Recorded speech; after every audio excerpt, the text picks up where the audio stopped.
Starting from the binary number 1,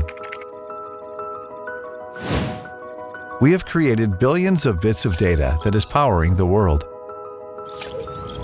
Coding has opened up a whole new world. In the large AI model era, a sea of data is shaping and fueling industries and redefining our roles in the world.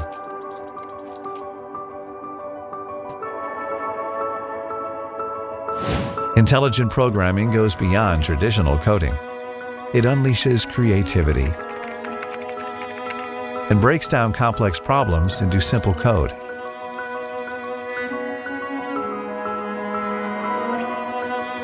The boundary between the physical and virtual worlds is becoming increasingly blurred. The ability to capture the finest of details in stunning ultra-high definition is revolutionizing the film and television industry.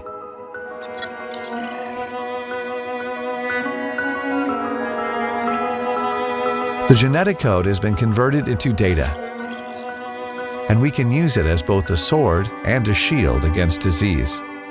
China's 7-minute genome sequencing process marks the start of a new chapter in medical treatments. Data is the cornerstone of the large AI model era. The next-gen AI beings in this era will help us adapt to changes in a wider range of scenarios. Data determines how successful AI will be. Huawei Storage takes a data-centric approach and is working to help reshape industries.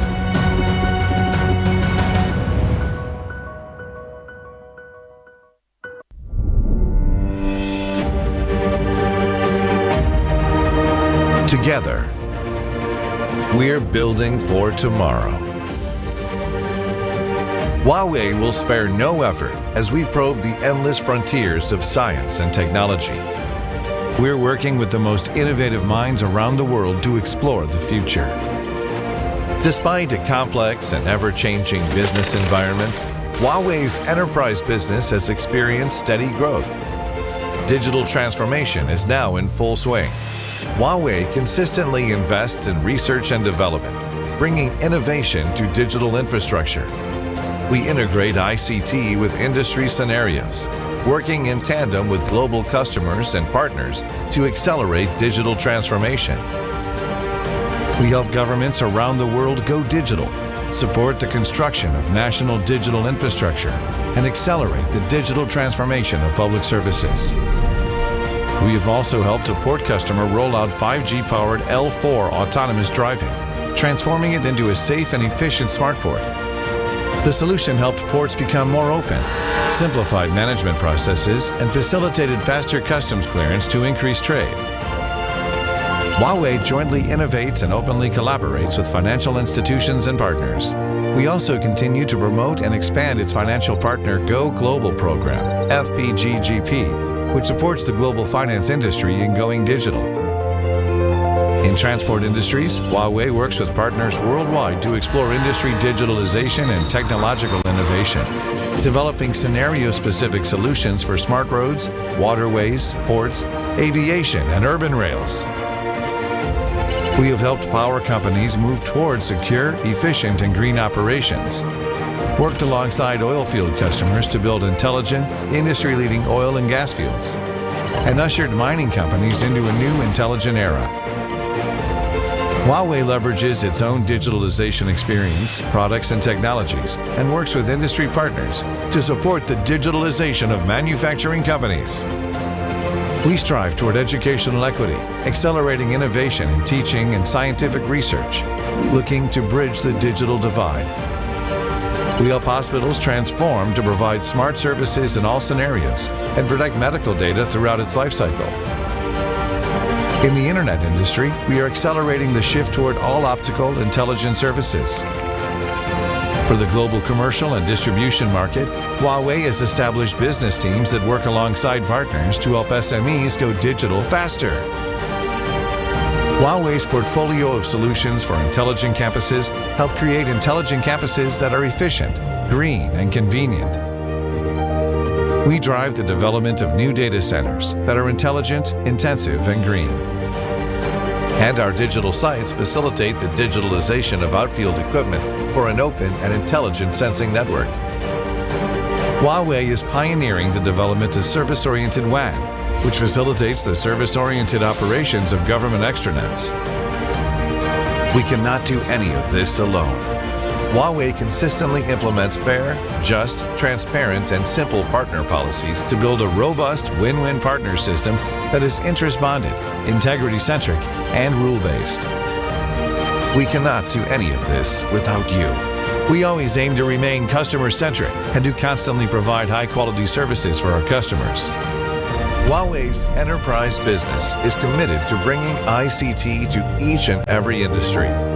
Through continuous innovation, we help customers succeed in digital transformation to create new value together.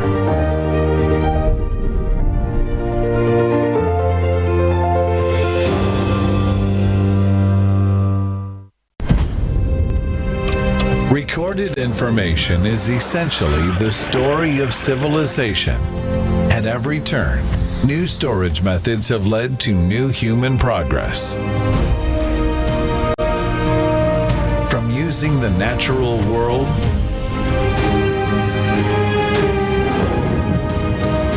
to processed materials,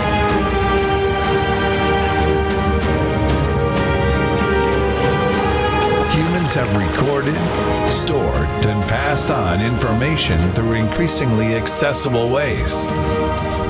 As the transmission of information is advancing rapidly, we aim to create the new media paradigm to make infinite storage a reality.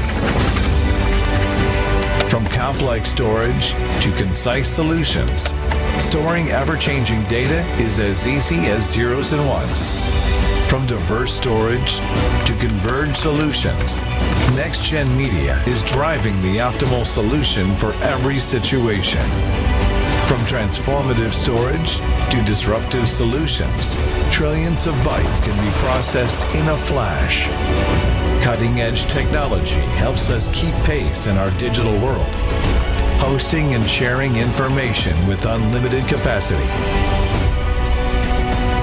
Driven by storage innovation, let's explore the future of new digital models, momentum, and business forms, and usher in a better economic society for all. Let's unleash the full potential of data and shape the future of industries.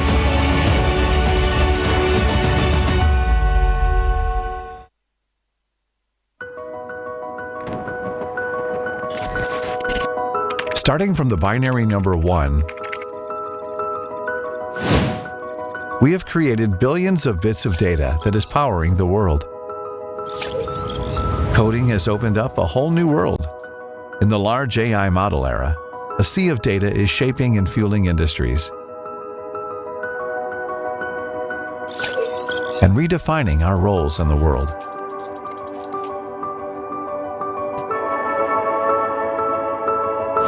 Intelligent programming goes beyond traditional coding. It unleashes creativity and breaks down complex problems into simple code.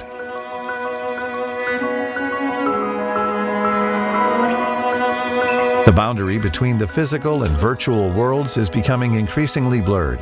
The ability to capture the finest of details in stunning ultra-high definition is revolutionizing the film and television industry.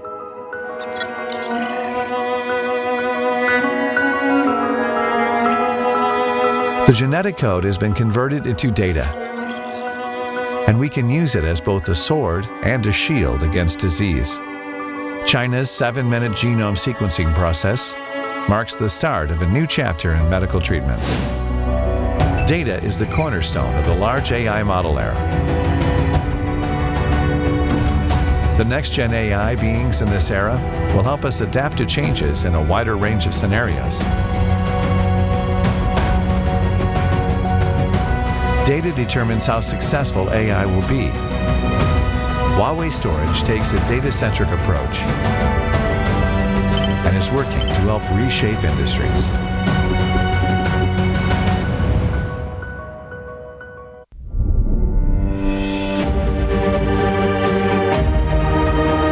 Together, we're building for tomorrow.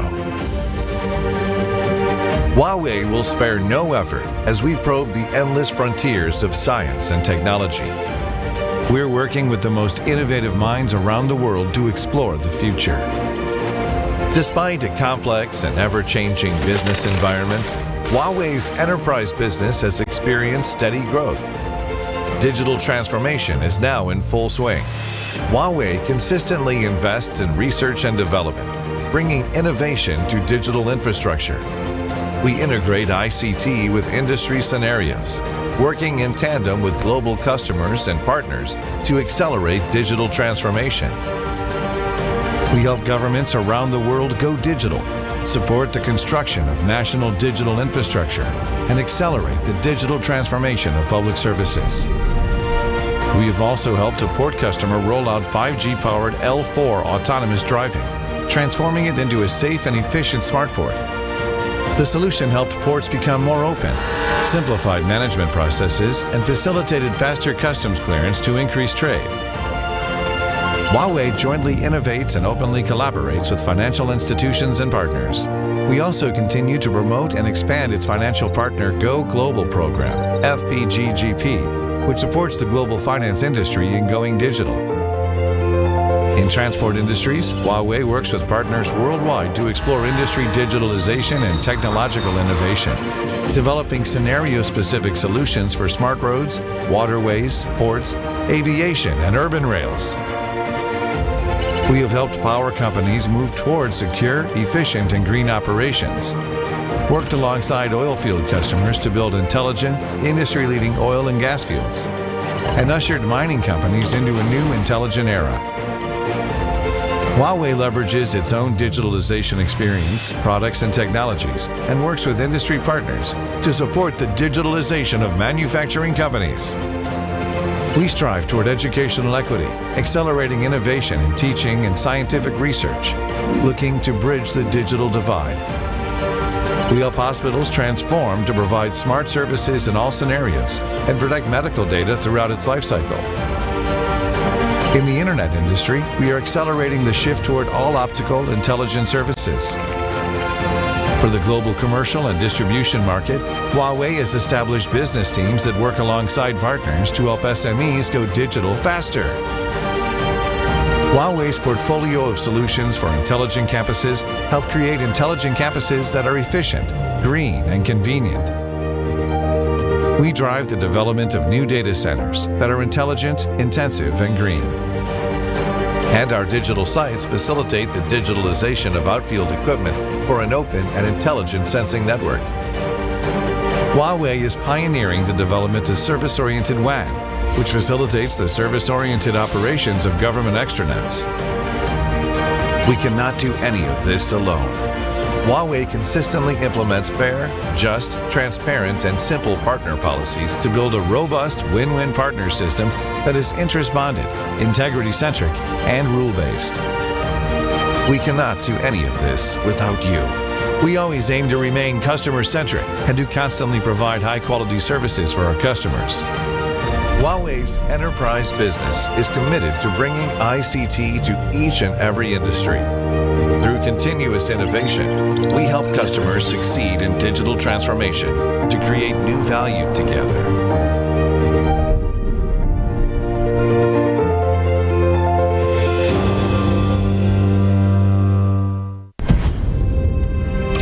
Recorded information is essentially the story of civilization.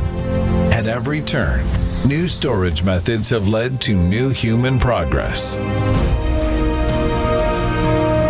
From using the natural world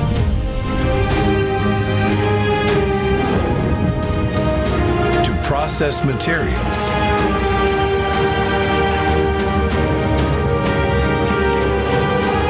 humans have recorded, stored, and passed on information through increasingly accessible ways. As the transmission of information is advancing rapidly, we aim to create the new media paradigm to make infinite storage a reality. From complex storage to concise solutions, Storing ever-changing data is as easy as zeros and ones. From diverse storage to converged solutions, Next-Gen Media is driving the optimal solution for every situation. From transformative storage to disruptive solutions, trillions of bytes can be processed in a flash. Cutting-edge technology helps us keep pace in our digital world, hosting and sharing information with unlimited capacity. Driven by storage innovation, let's explore the future of new digital models, momentum, and business forms, and usher in a better economic society for all. Let's unleash the full potential of data and shape the future of industries.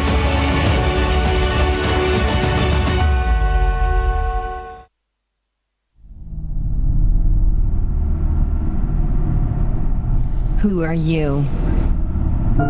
I am a helper, combining the wisdom of a million programmers. I am a trainer, enabling robots to navigate complex environments with ease. I am a healer, lifting patient care to new heights with next-gen cures. I am a transformer, wielding the power to reinvigorate animation. I am AI, new data fabric, paradigm, and resilience. These present big opportunities to hand as data awakens. I am data that's everywhere, yet it must be properly harnessed for AI to fulfill its potential. Data awakening is surely a paradigm shift already reshaping industry far and wide. And while data must be accessible, it must also be free to flow and be safeguarded, wherever it is and in whatever form it takes. So, be the catalyst for data infrastructure innovation. Seize the opportunity to thrive in the age of AI.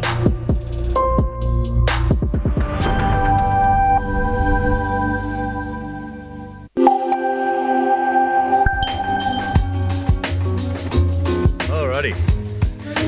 你好吗？我没事，我的名字是 Jason. 日学水. In case you're wondering, that was Chinese, just in case I'm learning. As human beings, right, we're born to communicate. We're born to learn. We're born to connect.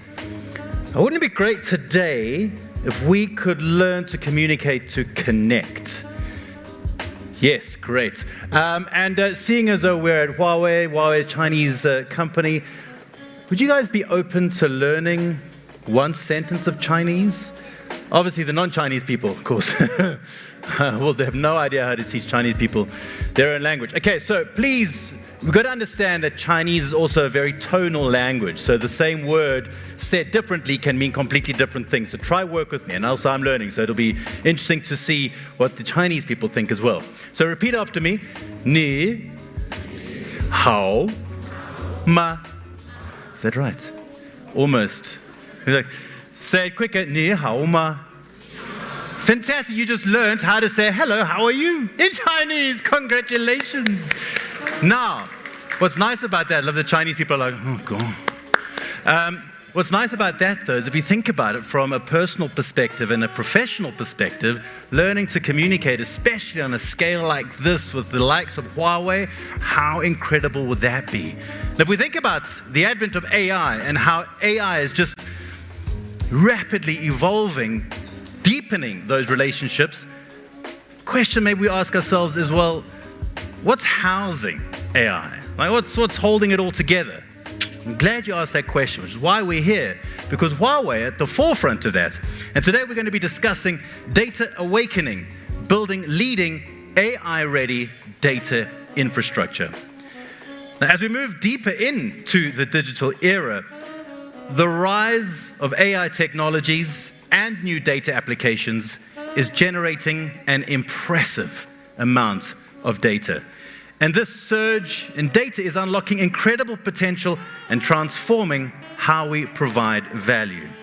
Now, Huawei Storage, as I mentioned just now, is leading the way in developing cutting-edge data infrastructure to tackle the challenges and seize the opportunities of our time. And Huawei is dedicated to delivering on its promises to its partners and to its clients, enhancing the ICT landscape in Southern Africa as a whole. Now, in Africa, the pace of digital transformation is accelerating, and AI, as we can all imagine, is at the forefront of this movement. In fact, my entire script was written by AI. I'm just kidding. Now, the advancement of AI is intricately linked to the data that it relies on, with the quality and quantity of data shaping its progress. Its data is increasingly being recognized as a powerful asset, as we can see by the rise of all sorts of programs that are creating TV programs from scratch just using AI animated characters, scripts, you name it. It's all happening, and it's revolutionizing our world. The great thing is, though, Huawei is dedicated to building state-of-the-art data infrastructure, offering advanced technologies, products, and solutions, and providing greater value to you, our customers and partners.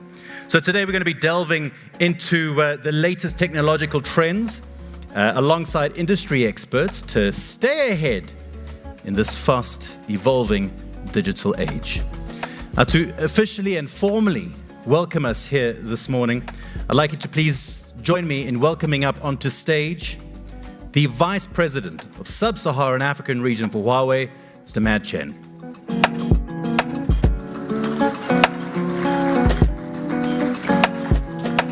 Ladies and gentlemen, good morning. Welcome to IDI 2024. My name is Chen Li, aka Matt. And this year, we can see AI is going close and close to us. It's not a Europe or not an American thing. It's coming to our life. We can see there are several governments already start the top design of the AI, like South Africa, like Kenya, like Nigeria, already start to design from the top level of the country. AI, the fundamental is data.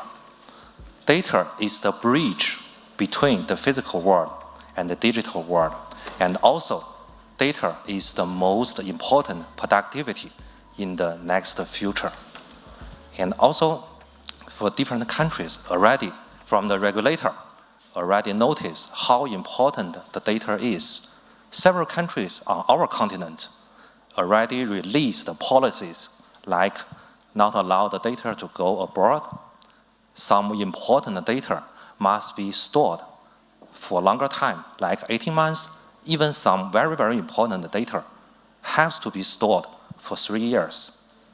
It gives our enterprise huge requirement to solve the data. And also the data to achieve AI. The data, first thing to solve is the data store. Talking about the storage, I think there are several requirements. First one is how much data can be stored in the limited DC. That determines the cost. Second is real-time backup capability. The third one, during the peak time, how much data we can read, how much data we can analysis, how much data we can give the analysis to the other system. The fourth requirement is even maybe some disaster happened. How much time we can make the recover? How much data we may lost? That will cost us, cost the enterprise, cost the governments, cost the carrier, everyone a lot of money. The last but important is anti-attack. Huawei's storage already served 25,000 customers in 150 countries globally. And today, by other experts, we will release new products and solutions. I strongly believe with our customers and our partners, will create a very bright future together. Thank you so much, and enjoy the summit. One last thing is, 你好吗? Thank you. Okay. You said it much better than me. Thank you, Mr. Chen. 谢谢. Yeah, without a doubt, an incredibly bright future we're looking forward to here in South Africa, partnering with Huawei. Thank you so much. 25,000 customers, you say, data storage, around 150 countries, and we're one of them. It's amazing. Thank you so much. It is clear that the opportunities, I think you'll all agree, for Southern Africa in the era of data-aware AI are vast and, without a doubt, transformative. The fusion of AI with comprehensive data strategies is set to revolutionize various sectors, from healthcare to finance and even beyond.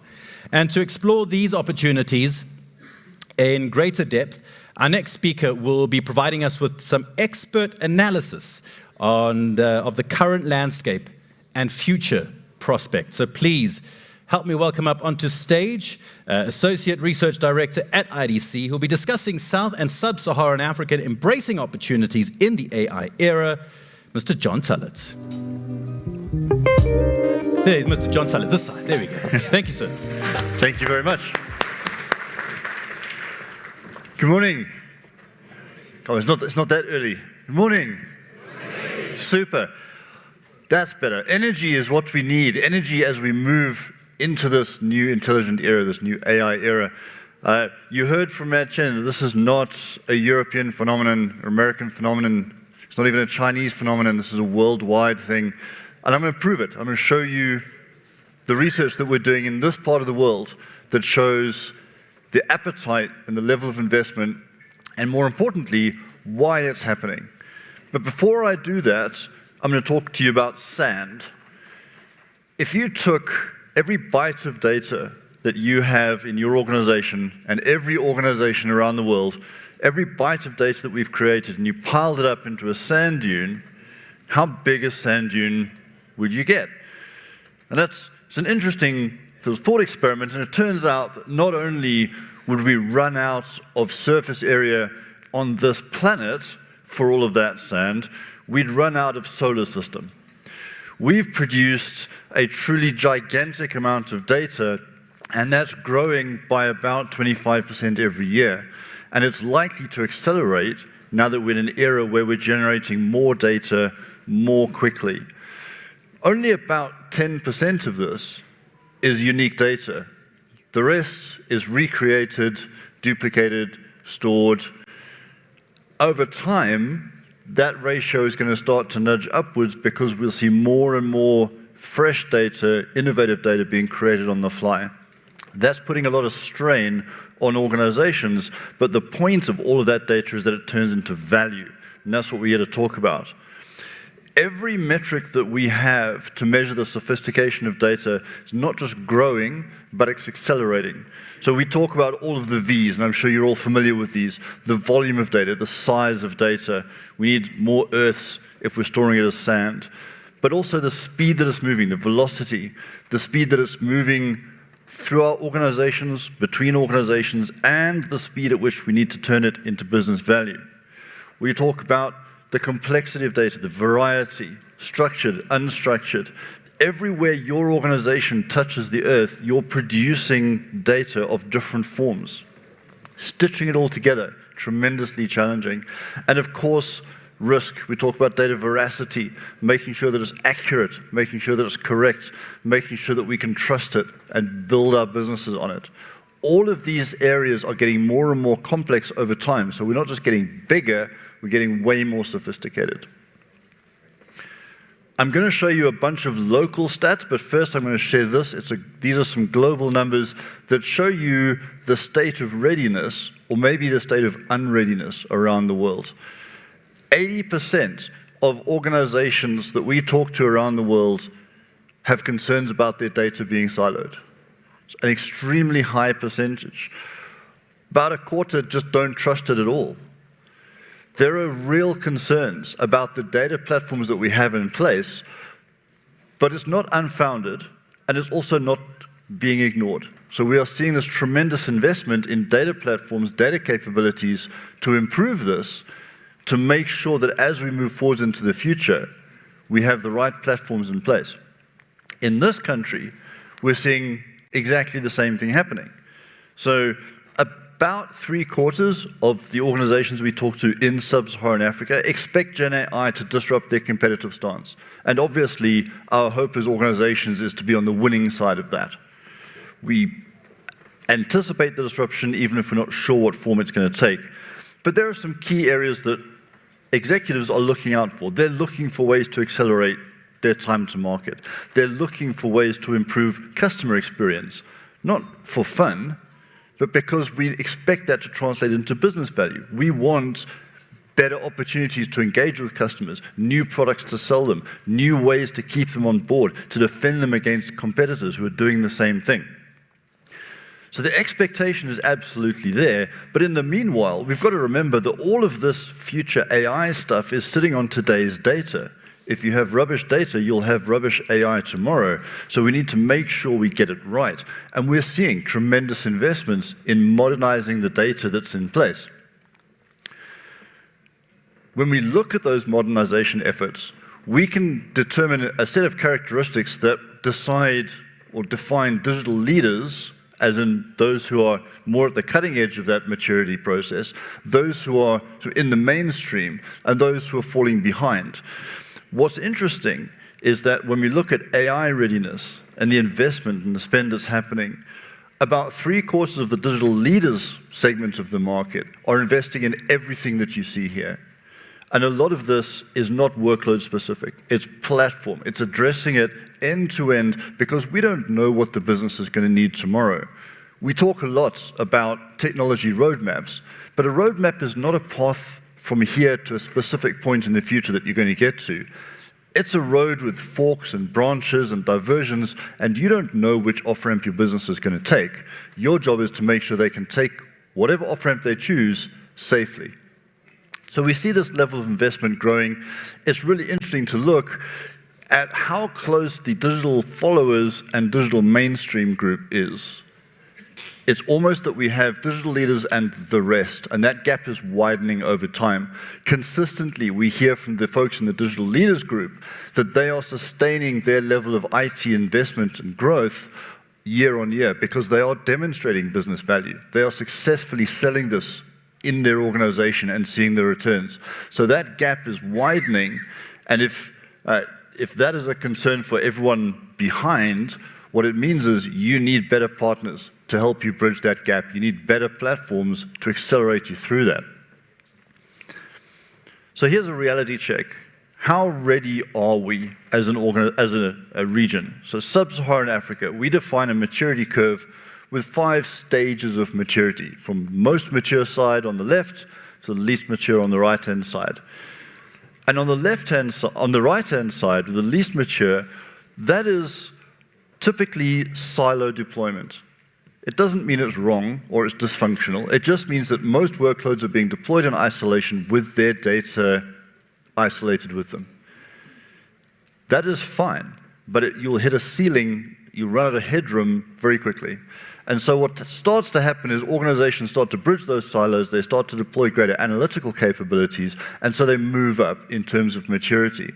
But even as they do that, even as we start to move towards that center section where there are strong data policies in place, central governance, unified data frameworks, there is still a long way to go before you start to achieve true data innovation, the platforms with self-healing embedded AI capabilities that'll take us forwards.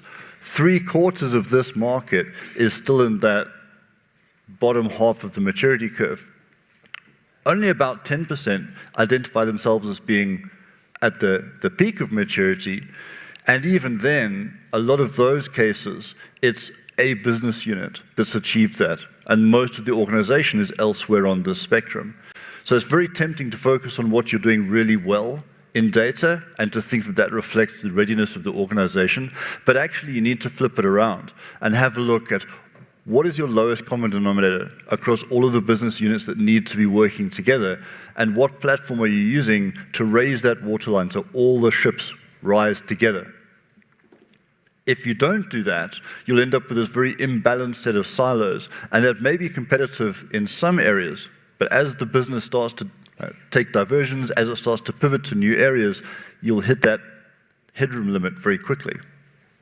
So there are three pillars that we see working to address this. The first is infrastructure, because this stuff all sits on infrastructure.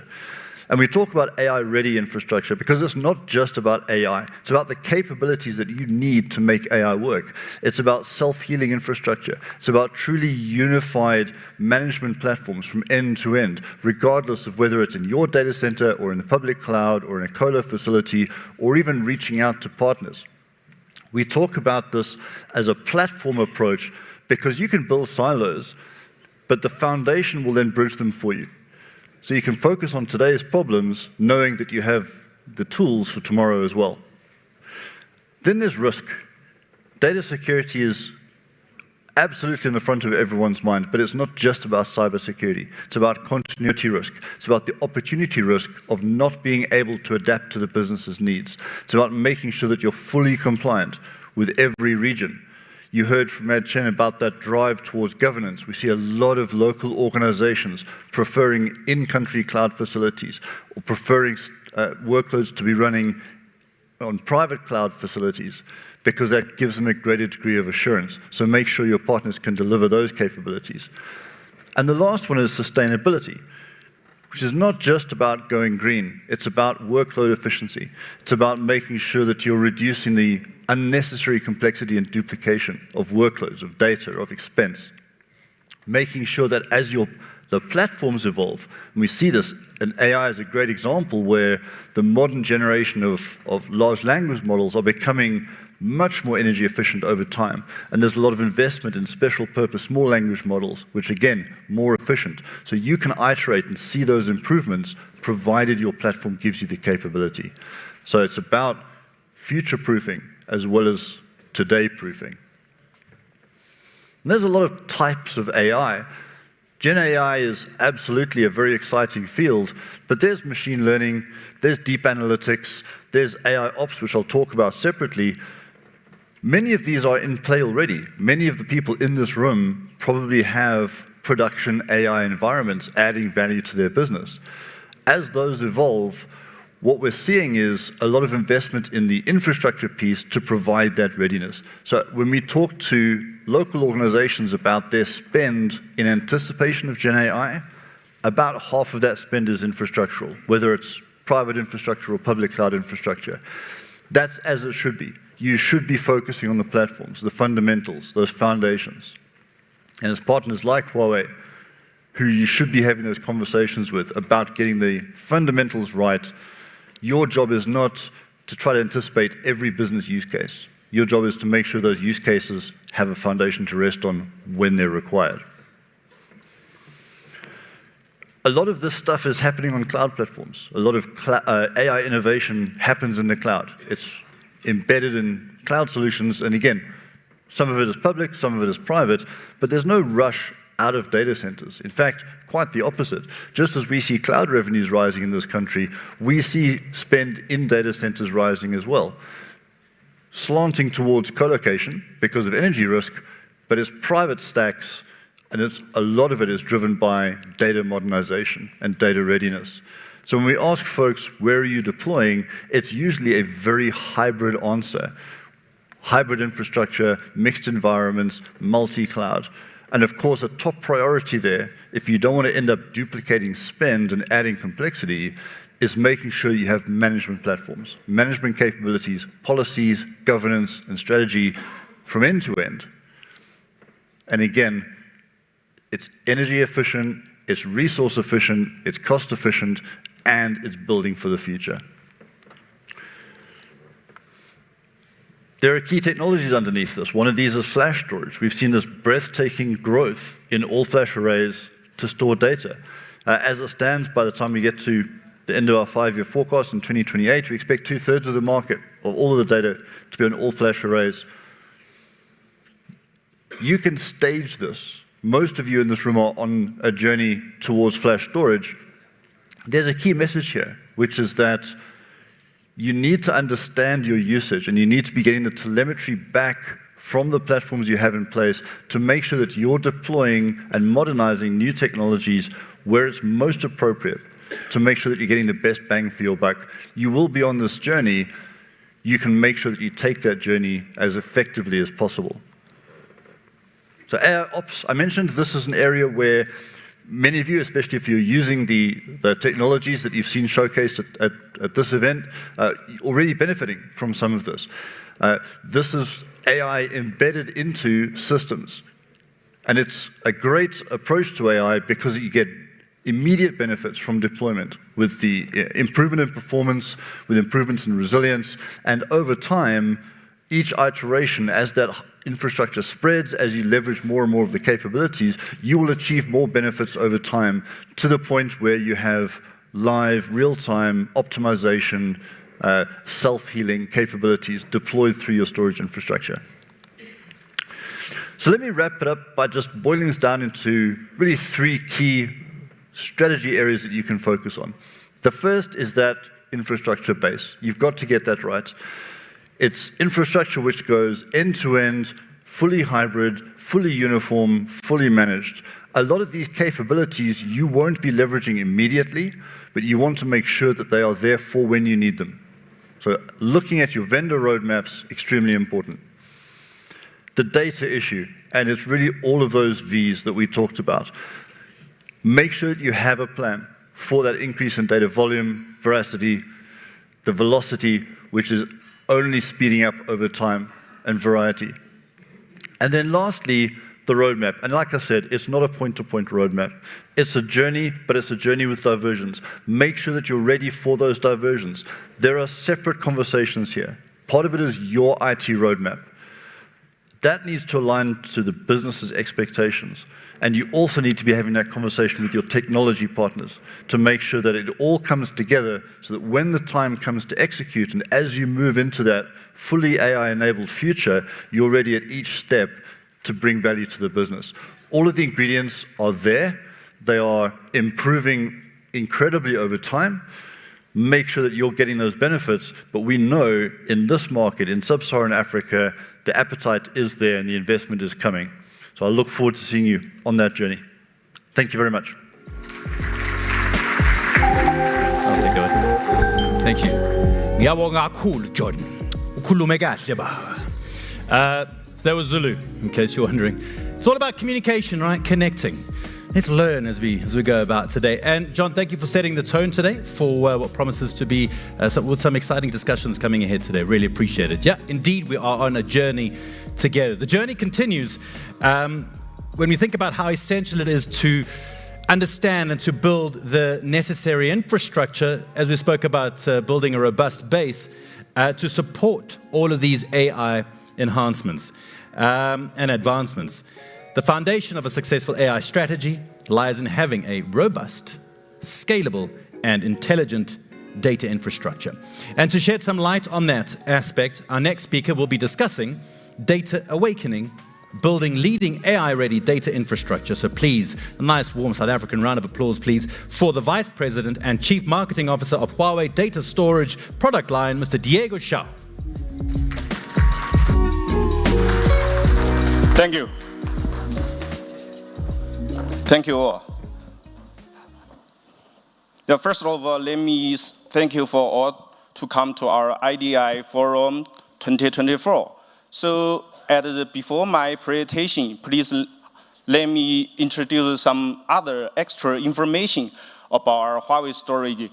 Just now, the host said that Huawei is a China-based company, but actually for us, for Huawei data storage business, we are a global business because last year, our revenue, half of them, more than half of revenue from overseas, not from China. So we thought that we are a global business, especially in South Africa. Last year, our revenue share in South Africa is more than 25%.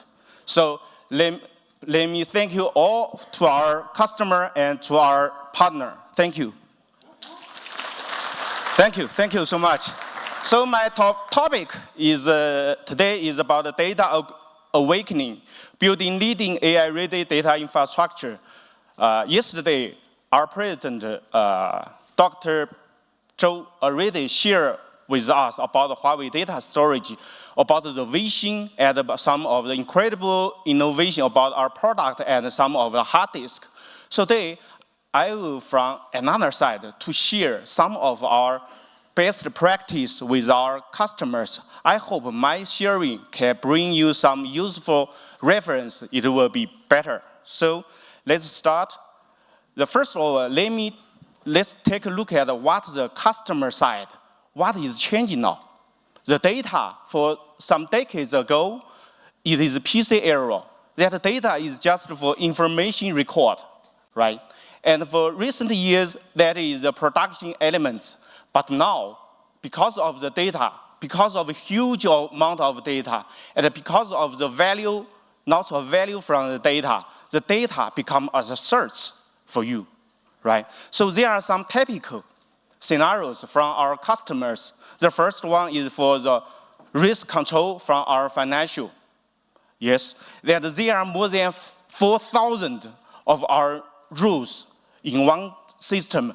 For these rules, we need to, in very, very short time, to clarify, is there any risk inside? So this is the one challenge for our customer. Another one is for emergency relief from our government, right? There are lots of tasks, more than 100 times than before. So in very short time, how to real-time monitoring, how to monitor the situation. The third one is for the operation for a carrier. This vertical scenarios is very important. So how to make more intelligent or make more efficient for our operations. So for all of these verticals, we thought that for now and for the future, we need to have some change. So let's take a look at what is the change we already done with our customer. You can see in the slides, that is the already done about our best practice with our customer. One customer that is a world-leading digital bank. You can see here, we support them to build a typical AI-ready data infrastructure with 3 pools. And the upper layer, you can see the data here. That is the result of we already done. The first one is the fraud detection. And previously, they just can do it more than 1 day. But now they just need 10 milliseconds, very short time. And the second one is for the chief application. Before, they do application more than 15 minutes, but now they just need less than 1 minute. This is a huge promotion about that. The third one is for core processing time. We support them to reduce 20% of that. So this is a joint innovation or best practice we already done with our customer. So let's deep dive inside. What we have done, what we are doing. Okay, this is for the high performance pool. You know, for our customer, in our customer data center, the service, the business, there are lots of legacy business, and also there are some new business, new service. So how to smoothly move from the legacy business to AI era is very important. So we provide you one product that is Ocean Dorado product that can provide the high performance pool for your legacy, such as for the Oracle database, such as for the VMware virtualization platform, and also for some new, such as for the container platform, right? So this kind of the solution and product can provide you ever solid, reliable, much more reliable. Make your business always online. The second one is for ever fast, to provide you the 5 times performance higher than before. The third one is for the ever innovative, that support your new platforms such as container. Make you much more easier to maintenance and operation. So this is for the high performance pool Another high-performance pool is for our OceanStor A8000 series. This is for, our target is for the AI-powered new services. If you want to construct a new infrastructure, individual with legacy system, I think this is a better choice for you. So let's take a look at what this kind of product can provide to you. The first one is the new data paradigm. It can provide you more than 95% of retrieval accuracy. This is very, very important for your AI-based business. The second one is ultra performance. You know, previously, the IOPS and bandwidth, sometimes it's individual for different type of the storage, but now it's not.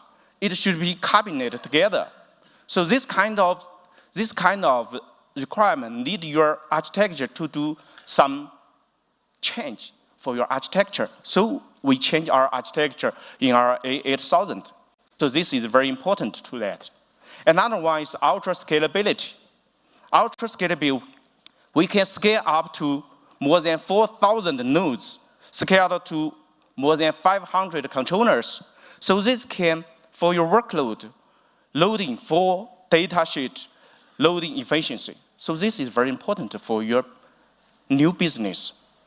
Okay, this is for the high performance. Another one is for the large capacity pool. You know, the huge amount of the data and the useful information inside. So you need a very high capacity storage to store the data, right? So you can see in the slides, there are lots of verticals that are such as for healthcare, energy, financial, some self-driving, such as for the education, all of them needs. So what we can provide to you is our OceanStor Pacific series. For this series, the first one is flexible. What does flexible mean?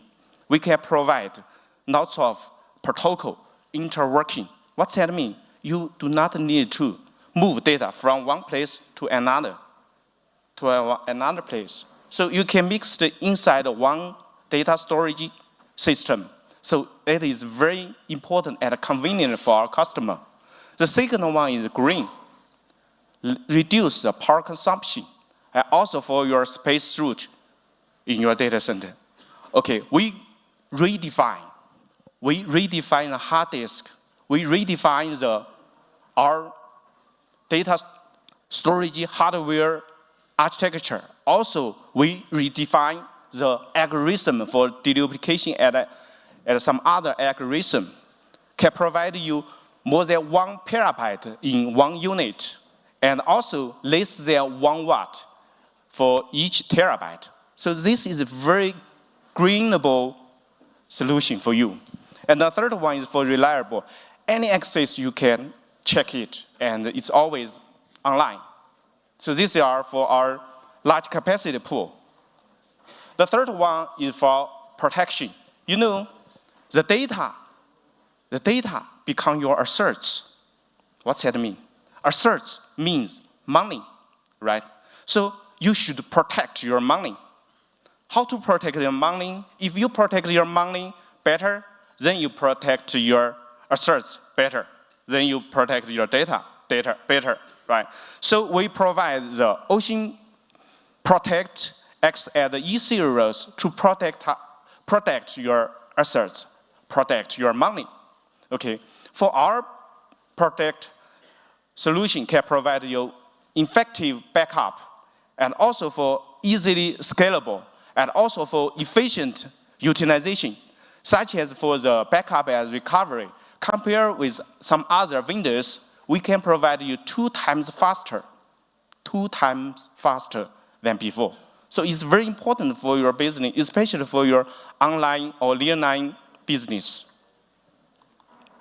So a part of the hardware, Huawei provides you a unified software platform. We named it DME, Data Management Engine. In this engine, there are lots of software components. Here you can see one typical component, the Omni Dataverse. What is this component for? It's focused on data management. You can manage your data in different countries, in different cities, in different data centers. So you can use it in a unified, visible, unified platform, and also management more easier and move data from one place to another. So the key point for our Omni Dataverse is your data may be the physical distributed to different places, but logically it's unified. So this is the most important for our Omni Dataverse. Another one is for our data master. That is another very important component for our DME. What is this component for? It's focused on to support you more convenient to maintenance and to operation for your daily maintenance work. Okay, in this one, sometimes some failure happened. What you should do? You should quick response and find the root cause and then troubleshooting quickly, right? But for our data master, we integrate the big model inside. So we leverage the big model inside can accelerate your troubleshooting, accelerate your quick response. Furthermore, we are doing some of the other attempt. That is, before failure happened, we can predict some maybe failing component. So we can give our customer some suggestion in advance. You can do something in advance to prevent the failure happened. So this is our data master. So a part of that, a part of our hardware and the software platform, we are providing you a whole data center stack. We named it DCS. What does DCS mean? It will provide the customer to coordinate all the data resources together and provide the upper business different services. You can see it as a storage as a service, right? So in our DCS platform, we can provide lots of the storage as a service. So this kind of, such as for the virtualization platform, such as for the big data, for AI service, for backup service, just list some of them. Actually, we have more than that in here showing to you. So let me summarize what I'm talking today. For the AI era, Huawei are ready with our customer to do some best practice. So in the near future, I hope our data storage product line can coordinate together with our customer together to do more innovation. That is one leg at a full stake at building your AI-ready data infrastructure. Thank you.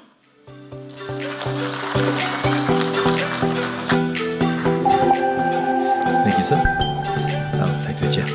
Thank you very much, Diego. Appreciate that. A lot of information, but I have no doubt that you're all taking notes. Yes? Good. I see one guy's taking notes here. Fantastic. You can all go to him afterwards. What's your name, sir? Just kidding. Yikes. We're working on you. Next, we're going to be exploring a real-world example of how digital transformation is facilitating economic growth in South Africa. Our upcoming speaker will be discussing how Transnet's digital initiatives are driving progress as well as innovation.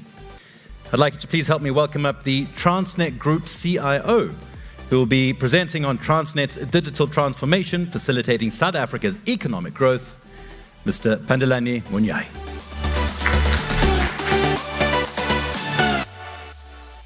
Thank you so much.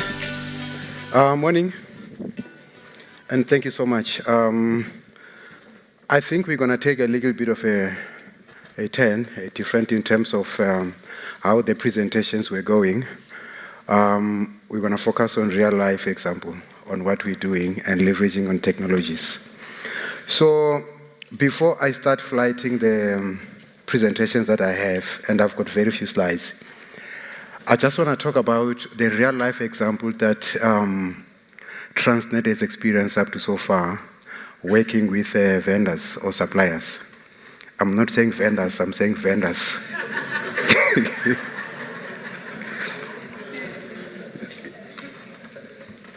So, for those who are not aware, Transnet is one of the biggest SOE in South Africa, with up to so far 56,000 employees. So you can imagine the challenge that we have in terms of managing our infrastructure and the employees. You can imagine the challenges that we have if we didn't adopt digital transformation to make our lives easier.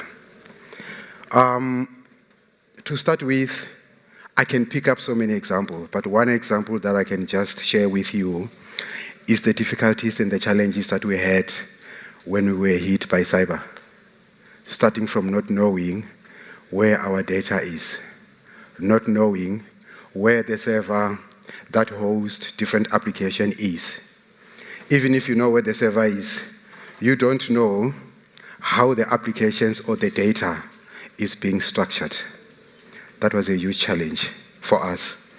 It then gave us something to say we need to change the ways in which we manage our infrastructure, the way in which we manage our applications, and the way in which we manage our data. So immediately after doing that, we realized that there's value in adopting digital technologies. So one thing for sure that I can share with you is to say, after that incident, we then learn to say, when you design and when you implement solutions, what are you designing for? You don't just design, you don't just buy equipment, you buy for specific reasons. So you must have an ultimate goal of what you're trying to do. So for us, we adopted the all data-driven strategy that says we need to be heavily data-driven. So to that effect, we then said, but what is it that is required? Are we called upon to be an R&D for AI or all these different technologies that people are talking about? We said, you know what?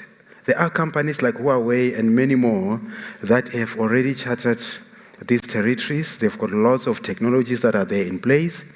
All what we need to do is to leverage and use the technologies. But for us, what we need to focus on, let's focus on understanding how do we structure and manage our data, right? So for us, we then said, let's look at the foundation where we say we need to look at the data storage systems. We need to design what I call the systems that will give us the sustainability in terms of the performance, scalability, in terms of the growth that we expect. For example, if you look at different applications that we have, when you get into this situation that I mentioned, which is really a very unfortunate situation, you realize that you're not on your own. You realize that there are so many entities out there that are suffering because of you. So at the same time, you realize that there are so many entities, and in particular, if you work for government, entities like the information regulator, what they want to see is your data. They want to see how secured is your data, how well are you managing your data, is your data performing according to the requirements that is specified in the regulation and the compliance issues that are there. So those are the issues that they tap into immediately. And then from there, they will tell you that you are non-compliant. And if you are not compliant, you know what is in for you. Huge fines. So I'm sure you are following up what is happening on some entities that have been hit by cyber at the moment. So from our side, really, after this, we realized that we need to leverage on these new data storage systems that we have at the moment, which we deployed, which are assisting us to leverage on what we call the AI-driven data systems. AI in the sense that if somebody comes to me today and say that we want to see what is it that your data can do for us, I should be able to pull up the report, analyze it, synthesize it, and give it in the format that they need, without any intervention any intervention from a human being, but using AI-driven capabilities that have been spoken about. And of course, machine learning and everything that guys have been talking about since yesterday. I'm not going to talk about that. So, and then we then said, what are the compelling reasons for Transnet to adopt what we've adopted? We didn't just go there because we had people talking about machine learnings, artificial intelligence, all those type of things that when you interview youngsters, come prepared from, copy notes from Google and say, I know machine learning, artificial intelligence. No. What we are saying is, give me the application. And when we design, we say, what are you designing for? For us, we are saying, we want to improve the security posture. It's a regulatory requirement. As a CIO or CTO, you will see that you are being held accountable for the security posture of the data. The data that you generate is not yours. It belongs to the public. It belongs to the state. So it's important that when you think of the data storage, you need to think about security. So where we see it through our experience that I've mentioned, one area that we suffered big time was the fact that we were not able to click instantly and show to people that our data is secured. Right? But right now we can tell you that we've got secure data. And number two, we also need to look at, are we able to use cloud native services or technologies that everybody has been talking about? How can we leverage on the technologies that are there? I keep mentioning to everybody, including Transnet, and I see I've got a lot of Transnet people here. So I keep mentioning to them that don't worry about AI. Don't worry about machine learning. Don't worry about those things. Leave it to Huawei. They know how to do it better. Worry about planning the storage for data in a way that your data will be securely retrieved when you need it and when it matters most. That's what we designed for. To improve data access and speeds, gain better control of applications, faster application development. And of course, we have youngsters that we are developing or that we are grooming where we say that when they want to develop something, they should be able to use the data that we have to develop. So you can see now, I can talk and go on and on and on and on, but the importance of having a proper resilient data storage facility system is very critical from different ends. Most importantly, disaster recovery. So, there were times where I fought a lot with some guys from Huawei, where we said, you know what, guys, you just deployed your machines here. None of the Transnet employees is able to see your designs and what is happening. But all kudos to Huawei that, at some stage I was doing some sort of site inspections at one of our ports. So when I went there, I see an army of Huawei guys, some of them from China. They heard that I'm coming at the ports, and they say, hey, no, we are here to assist. I said, okay, first thing first that I need is I need to see your designs. I need to see your plans. And if you are saying that you've configured this in a way that is going to help us to realize the redundancy that we need, then we are talking.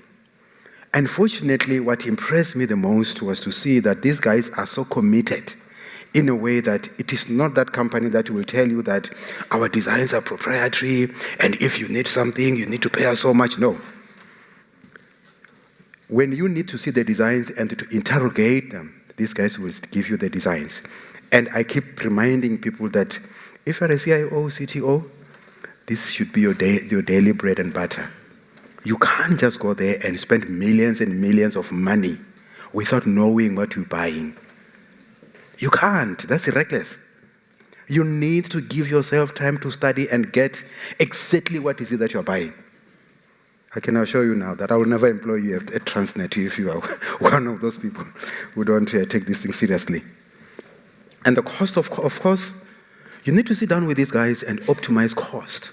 The cost of storage is very expensive. And from our side, we are saying we pride ourselves with the way that we've worked with these guys to make sure that we optimize the cost and get the value for money. The digital transformation journey, as I've already explained, we've got serious digital transformation business drivers that we have. We are not just doing this because we are flowing with the rivers, where people are saying that, oh, you know what, if you're not doing artificial intelligence, you are... No. We are not in that space. We are saying, what is our digital drivers? What is it that we're looking for? We're saying hybrid workforce.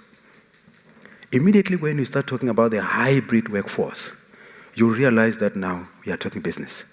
We are saying that if somebody from legal, and I heard so many people yesterday, including the Premier, when they were talking about implementing the surveillance camera for security issues, whether at the ports, at the railway lines, but the most important thing is the data that you collect. And when you collect that, what is it that you do with the data? As well as the issue of digital transformation when it comes to managing employees within the organization. Very important. You need to know now how to do performance evaluations and all those type of things. These are the hybrid digital workforce that we're talking about. And you can only do this if you understand the data, like at the back of your hand. If you don't understand information about your employees, forget. Cybersecurity and governance, it's a must. With cybersecurity and government in South Africa, as I said, the moment you get hit or hacked, what they look for today, how resilient were your systems? Were you properly managed and secured? Those are the type of things. Scalable infrastructure, applications, modernization, on-demand services are given. We also have a lot of areas that we're working on, which I'm not going to go into the details, but the most important thing that we are looking for is, first thing first, we stabilize our network infrastructure in terms of the connectivity, and then from the data storage facilities, to realize and leverage on this ICT digital transformation. We've got so many applications that I can't even start going into one by one. And then challenges we're facing at the moment, and I'm sure this is what you are facing, is to say, in many instances you will be faced with multiplicities of vendors that you have, which you work with. But the question is, are you able to quantify the TCO? Total cost of ownership of what you're buying. If you can't, you are in trouble. You are in serious trouble. You need to be able to quantify those to make sure that at least you are in control and in charge of the systems that you're running. We also have huge amount of OT. So currently you will see that organization as big as us, we've got IT and OT, which is operational technologies. If you go to the ports, we'll show you that we've got lots of technologies that are running which are non-IT, but OT. But all of them consume data, and they require data to be stored in a secured and safe environment to enable businesses to operate. But how do we go about doing that? If you don't have intelligent data storage systems that we're talking about, very critical and crucial for us to go through that. I think I've already declared and indicated that I'm not going to really talk much about the actual applications of the AI that we are using, whether it's Gen AI or whatsoever. From my side, really is a topic for another day. For now, I thought I should just share with you in terms of the real-time and real-life experience that we have, is to say that where we sit today, together with Huawei, and for me, what fascinates me most, really, and as I said, it's not about technology. It's about the human beings. It's about the support that you get from the OEM as compared to just getting technologies dumped into you, and then from there you cannot really support yourselves or whatever. So from my side, really, lastly, in respect of the time that I have, is just to say, when you buy technology, let's make sure that we buy the technology that we can implement and execute. And by the way, South Africa has been rated as one of the countries that have got the best technology, policies and strategies. But we lack implementation. And the question is, why do we lack implementation? Why are we not implementing? We are not implementing because we don't partner with people who understand and who can assist us with deployment of the technologies. So for us, as I said, sometimes I like bullying people, and when I bully the Chinese guys, they run and they come supporting us, and that's what we need. And I want you guys to also leverage and use that experience to say, if you've got a technology partner or company that is with you through and out, not a company that is only there to sell you technology and run, but a technology partner that is there to sell you technology and assist you with the deployment. That is what you look for. Thank you so much. Thank you. Oh, beautiful talk, Pandalani. Thank you so much. Appreciate that. Yeah, you speak about just leave it to Huawei, right? Without a doubt. And they've got the intelligent storage solutions for you. And they are the ones definitely that you need to partner with when you're talking about implementing those solutions. Pandalani also touched on the commitment of Huawei, and it was the one that the situation that kind of stands out forefront for me. Years ago in Japan, there was a massive tsunami where infrastructure pretty much was decimated from a technological perspective, from a telecommunications perspective. The only company that stayed on those islands to make sure that everything was up and running from a communication perspective was Huawei. So the company of Huawei and the people are completely committed to making sure that things are above board and stay in touch. Now, as we continue our journey, as John spoke to earlier, through our transformative power of data, our next topic focuses on how data centers are driving smart city innovation. And smart cities are, of course, the future. They are integrating technology and data, creating more efficient as well as livable and safe urban environments. To delve into this exciting topic, I'd like to welcome up the HSC Manager of ICT and Smart City Solution of Konza Technopolis. We're going to be discussing New Gen Data Center drives smart city evolution. Please put your hands together for Lucas Omolo.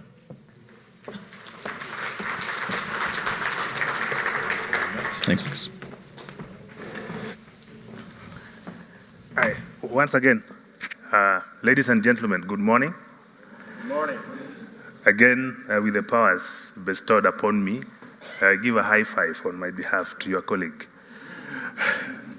A high five to the person sitting next to you.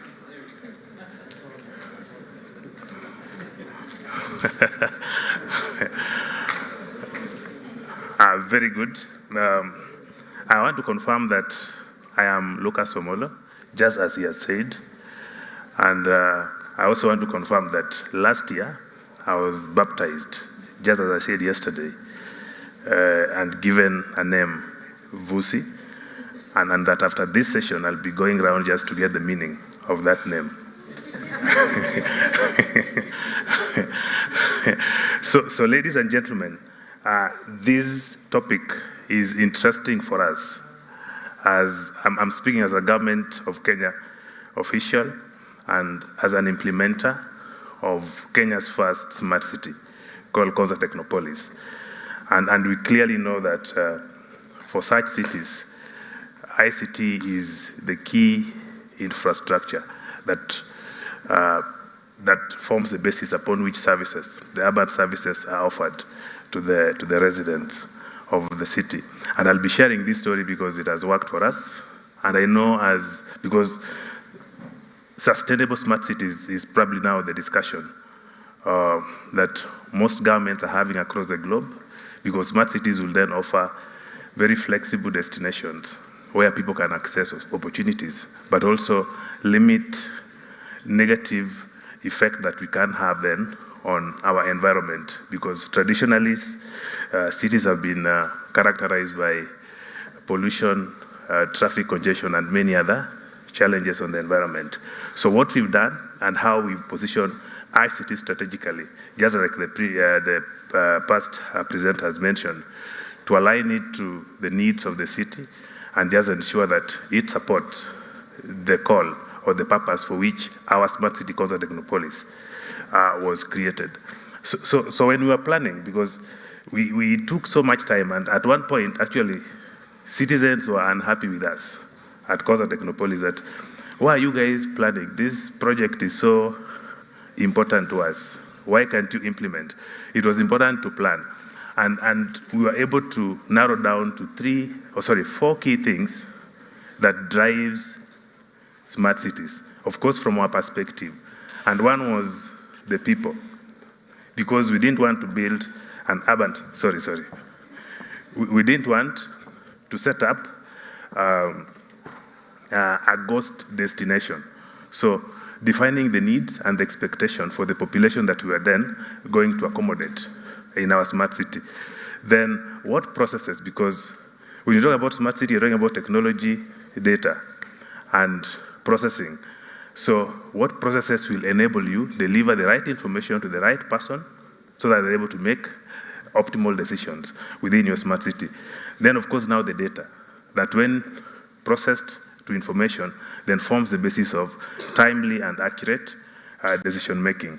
Then finally, there were the things. And these things, I'll want to refer to IoT, where you're talking about any other component or any other device in your smart city. This could be roads, this could be parking, this could be a camera, this could be a sensor, this could be a building, this could be a car, this could be a number plate, any other component, because now when those things are connected, then we are able to change and get as much information as possible about our environment. And when shared, then now people will feel that we are truly living in a smart city. So we are connecting people, things, to machines and data that is being processed to make this possible.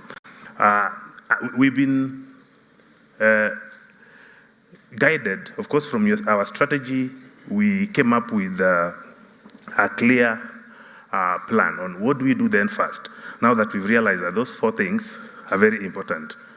And someone was sharing a joke recently that Lucas, if computers were to take snacks, what do you think they'll prefer most? Who want to try? Because as an IT person, I told them probably data or bits. Who will want to try if computers were to consume snacks, just like we do? I know we visit KFC's, chicken points and all those. Who want to try? And I'll be giving a gift on behalf of Huawei.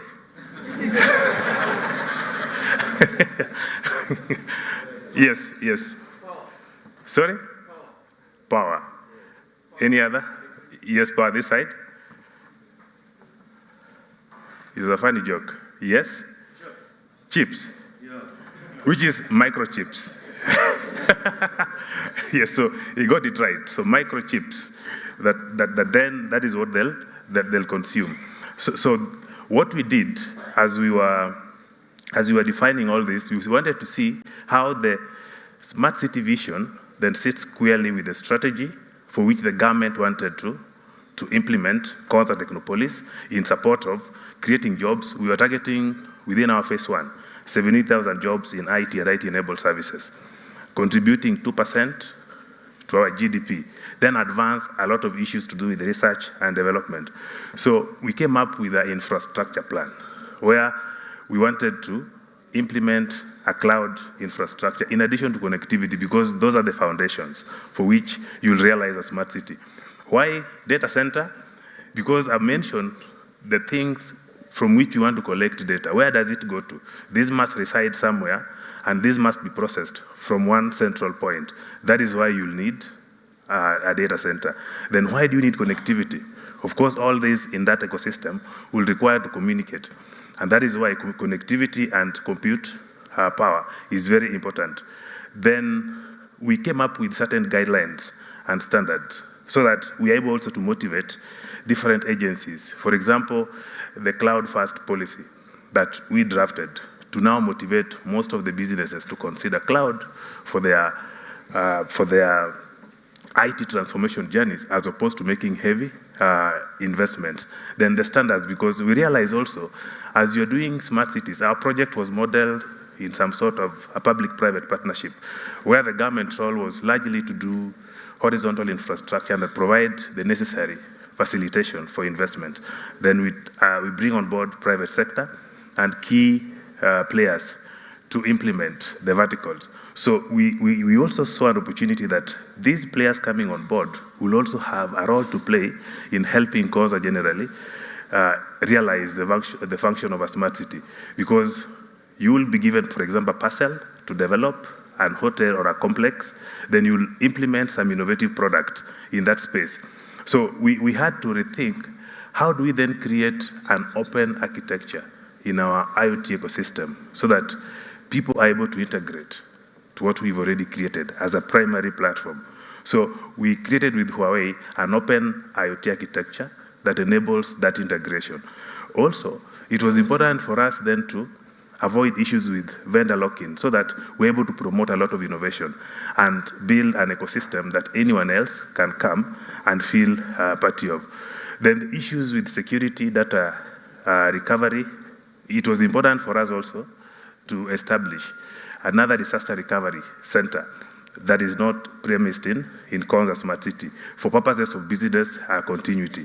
And of course, create an ecosystem, attract so many players, both innovators, technology providers, both locally in Kenya as well as those abroad, to realize that vision. So we were looking at, and as you visit Konza, I'll be inviting each one of us, and again with support of Huawei, we'll facilitate your travel to Kenya to visit the smart city. And I expect Huawei employees here to clap. Confirm that we will facilitate travel. So we are looking at a typical user journey. A resident of Konza Smart City, you're able to wake up early in the morning, and because we've empowered the city technologically, you are able to leave your room without probably locking it manually, because it detects that you are the rightful owner of that place. You'll be able now to take, because we've implemented LED-powered street lighting system, you're able to take a jog and a walk in our streets that will brighten as you move, and of course, get to know when the next bus will be arriving at the bus stop. You will probably catch it, and if you need to deliver, we've been able to create also through the drone technology that Konza has driven in Kenya. We want to see how this can help delivery of services in our smart city. But we've also brought on board other sectors, for example, health and logistics organizations, to take advantage of the drone technology, but also ensure that we have smooth flow of traffic in our roads. So we've implemented intelligent traffic management systems across different junctions in Konza. And of course, you'll also get to know information, because this picture shows data coming from different points, from traffic, cameras, from sensors. Then you can see even from advertisement and entertainment joints. Like if you need then to visit, to watch a movie later in the evening, then we can help those investors market through our digital signages, which we've already positioned.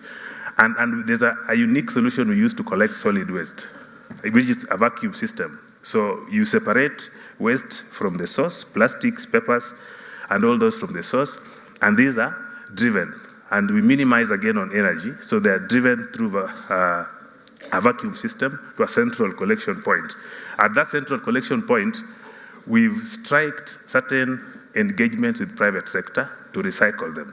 So they collect and help us with recycling, to bikes and all those. So we are looking at a typical city that is more aligned through technology to support the people using technology.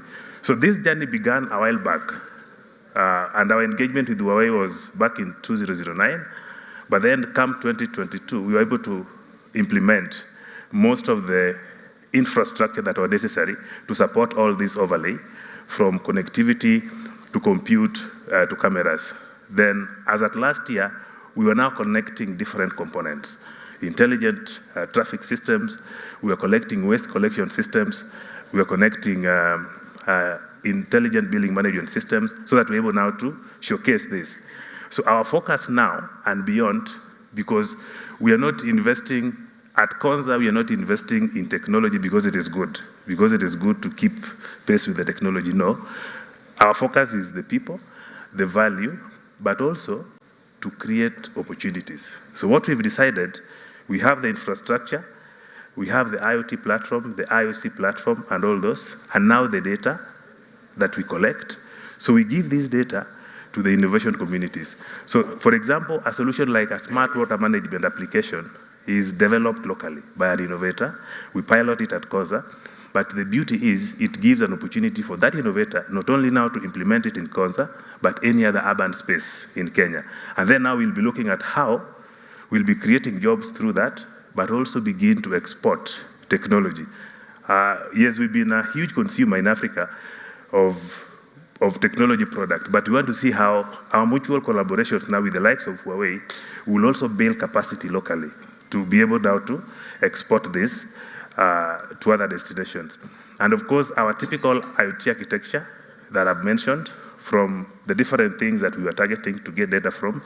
And by the way, as of today, while we are saying the world is connected, only close to 28% of the world is connected. We still have another 72 that is not connected. Those are statistics by IoT. So we are moving towards internet then of everything, where everything will be connected, from your tables, your bottles, everything else. So that is a target also that you'll find that is driving implementation of smart cities globally. You'll see in the middle section, that is where you have the cloud, because you collect this data through a very secure, either wireless or wired network, to your cloud infrastructure. Through that cloud infrastructure, then you're now able to carry out data analytics, aggregation, segmentation of this data, and now push it to different policymakers, different users or use cases that need then to take advantage of that data. And that is where we are now driving a lot of innovation, and we are driving a lot of startups, and we want to grow them to improve the patenting, even for our solutions that we are going to create. And as this happens, we are positioning that also, because any smart city, as Konza, that you'll expect, has a typical responsibility that is bestowed upon. So for us, we are meant to drive digital economy in Kenya. We also meant to create a lot of digital opportunities and skills for the young people, and see how we support businesses through digital transformation. So other than consuming technology within the smart city, we are helping different agencies that are not in our place to digitally transform, and they are taking advantage of the nature of infrastructure that we've already deployed. But again, there are risks, and these risks, I think, are apparent everywhere else. Recently, we experienced a lot of floods in our country, but we are glad that the type of infrastructure we had implemented in Konza, we didn't experience any flood. But I think there are now solutions that we want to scale to other urban settings in our country, mirroring or learning from the lessons at Konza Smart City. But also issues now with hacking and attacks, cybersecurity. Why? It is an interest, because where you collect a lot of data, that is the interest for any attacker, because you have so much of it, and that is what now people need.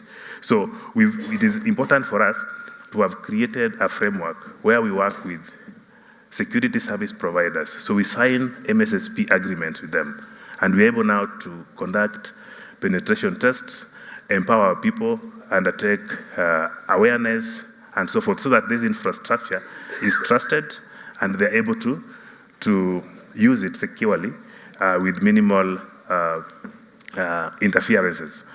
And of course, you can then now see the demand, even as we're working with Huawei on this plan for storage that is able now to safeguard our data requirements as well as our smart city requirements. So we commit, because SLA is also very important, we commit availability of our city urban services to the citizens, 99.9, because of the primary cloud infrastructure that we have and the inbuilt failover mechanisms that we've configured. So at no point will you find that there's no service. You cannot access, you cannot pay for a permit, you cannot access any urban service because one or two components. So we were able to plan for high availability of our services. And we've also seen organizations now reduce their total cost of ownership. Now they don't have to, they consider more of cloud services that we've already set up. And I think that is a key value and cutting business costs, for these entities. As I conclude, there are different avenues now, because we are saying, as IoT, as you're connecting things, you'll find that the opportunities are now unlimited, because we've just begun the process of delivering urban services through these platforms. But we've seen the potential that as we connect many more component of the smart city, we are creating more value and we are able to offer many more services. So I think one of the challenges that organizations face, and that's why adoption is very important, and bringing users on board, is as you begin to use these new trends, then you'll see the value that will open eyes for other opportunities that they can support. And I think with that, thank you so very much, ladies and gentlemen. Of course, I want to invite each one of us to Konza for a special conference in September. This is ISP, International Association of Science Parks. So Konza is one of the science parks globally. So we won the bid to host this year's ISP conference that will bring together close to 300 ISP parks across the globe. This will happen in September from 23rd to 25th this year. And it will be an opportunity again, a platform to share experiences, to share lessons, and feel free, of course, to register through ISP website and visit Konza. As we say at Konza, ICT in the service of humanity. Thank you so very much. Thank you so much, Lucas. Or Vusi. Which one is it now? Which one? Vusi. Fantastic. Listen, if we come to Konza in September, do we have to wake up at 5 o'clock in the morning like it said? I hope not, man. 6? Yes. Okay. Depends what happened the night before, but I mean, we'll get to that. Thanks so much, Vusi. Really appreciate your talk. And it's very exciting to see what's happening in the city of Konza. It's really exciting. It's going to be great to come up. Next, we're going to be turning our focus to the resilience of data intelligence and data infrastructure, which is crucial for ensuring robust and reliable carrier services. Now, our upcoming speaker will discuss the importance of building a solid data infrastructure to enhance carrier resilience. I'd like to welcome up the Senior Manager of OpenServe, who will be presenting on building a solid data infrastructure. Please help me welcome up Zano Nyati.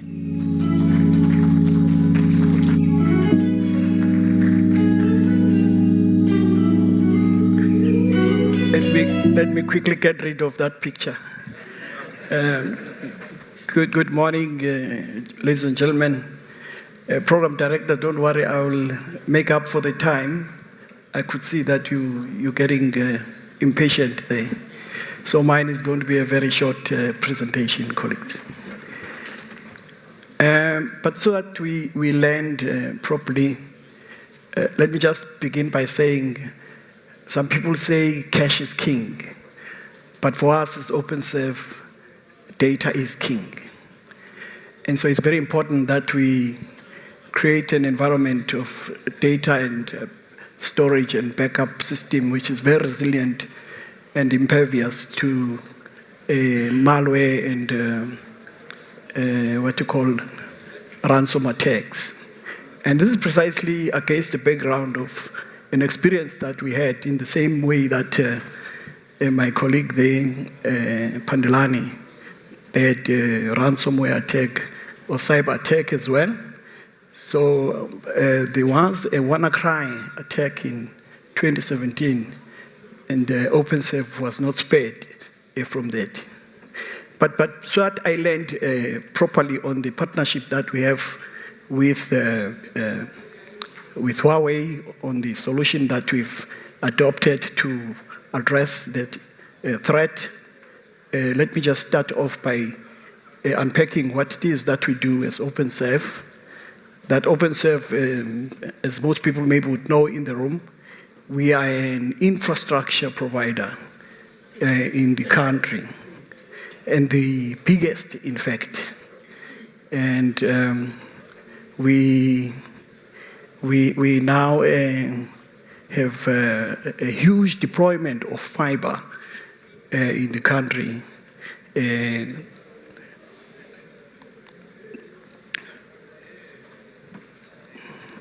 So wherever you go, it doesn't matter where you go in the country, you'll find OpenServe. You find OpenServe because ours is to make sure that people are entertained, people are connected, and families, because that's where the focus is in the home. we're building smart homes now. And so it's important that in the homes there's guaranteed connectivity and guaranteed data, what you call transfer. And so as part of our delivery of service, as we deploy fiber. And why fiber? We're saying fiber because of its reliability, and fiber because it is an enabler for broadband services that many of our ISPs provide and our partners. And as you would know, I mean, even in your own homes, children, even yourselves, you're into streaming now. Streaming is the thing in the country and even in the world. And so it is important that there's infrastructure that enables that kind of streaming for any streaming service that you subscribe to. And so as OpenServe, we make sure that you're able to have your streaming uninterrupted. And there's downloads of different applications by different people in the country, particularly young people. And so as OpenServe, it is important that the infrastructure that we deploy guarantees those download speeds and upload speeds. And the reliability of connections is one of our key deliverables. And gaming, of course, gaming is one of the key things that are happening not only in South Africa but throughout the world. But as OpenServe, so it is important that the user experience of those who are into gaming, which is a huge industry, is that there is low latency, there's no interruption and drag whenever there's gaming that is undertaken. And as I've said, we believe in connectivity to many of our businesses and ISPs and partners. And for us, the customer comes first. Customer is king. And so it's important that the experience of customers from any kind of services that they are subscribe to, that infrastructure that we provide, make sure that there's uninterrupted services and connectivity is guaranteed. Now, that was just about OpenServe. As I had said, that there's a lot of threat, ransomware attacks, malware attacks. In fact, you'd find in the industry now there's even malware as a service. Some people would subscribe to malware as a service or to ransomware as a service to target some of the big corporates and extract and extort, money from those environments or those corporates. And so it becomes very important that as an organization you are able to recover from such what you call disastrous or catastrophic attacks. And as you could see on the screen, this is some of the what you call data that is shared to say most of the organizations, about 70% of them, in an event when there's an attack on their platforms, 70% would restore from a backup.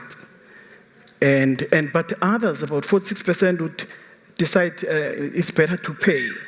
They would pay whatever amount is required as a ransom to make the data available, which is encrypted or quarantined.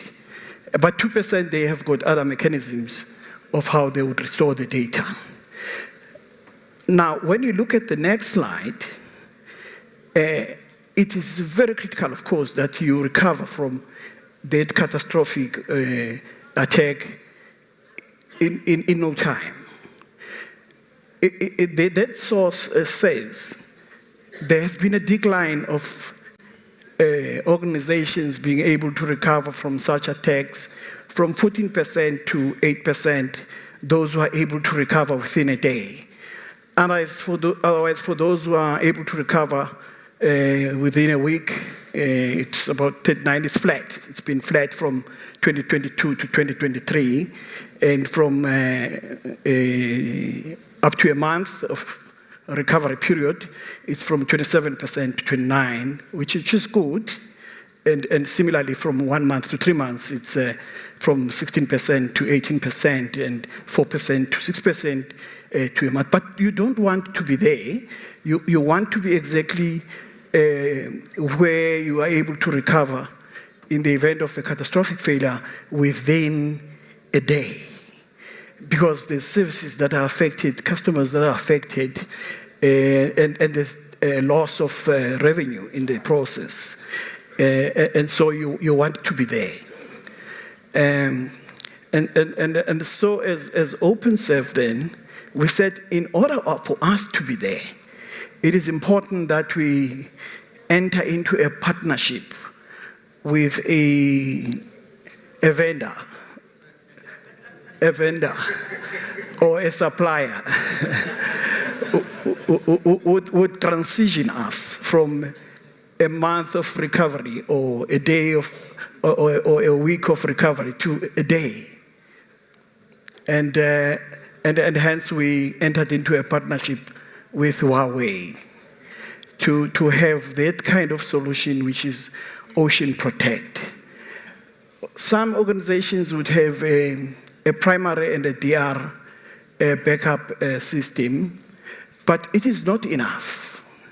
And we've seen that with the WannaCry, what you call attack.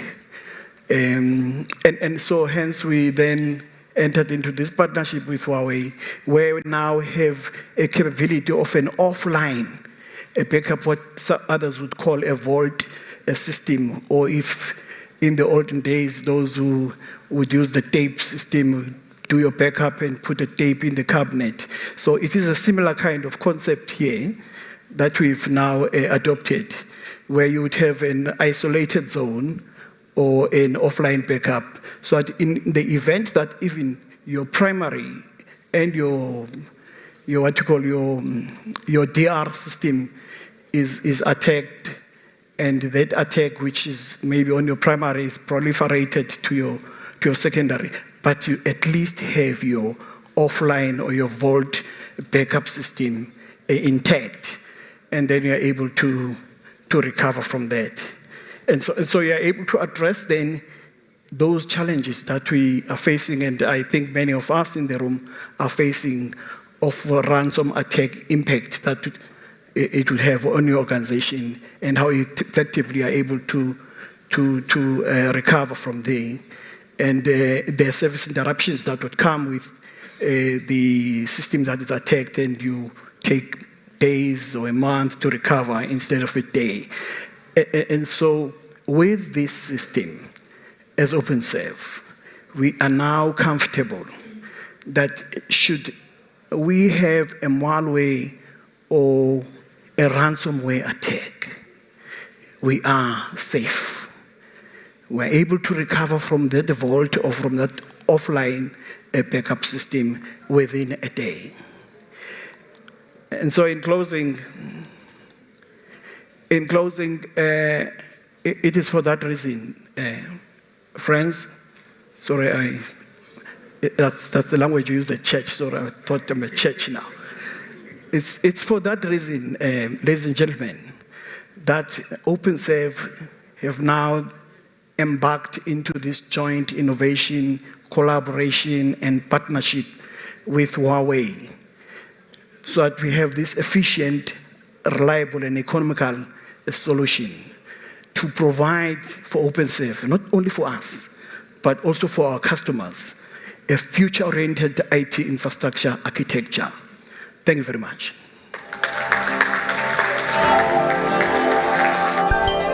Thank you, Mr. Niels. You want to take it? I'll take that. Thank you so much. I'm sure we can all be friends, though, right? Sure. And just by the way, just to clarify, I wasn't standing here because I was trying to rush the other speaker. I just needed a wee. So I was like, I'm halfway in between. But it's okay now. I can relax. In the face of vast sea material, data, and the advent, of course, of AI, capturing sea material data is like capturing the future. And to delve deeper into this topic, I'd like to welcome up the Vice President of Huawei Scale-Out Storage Domain to join us on stage. Please put your hands together for Huawei.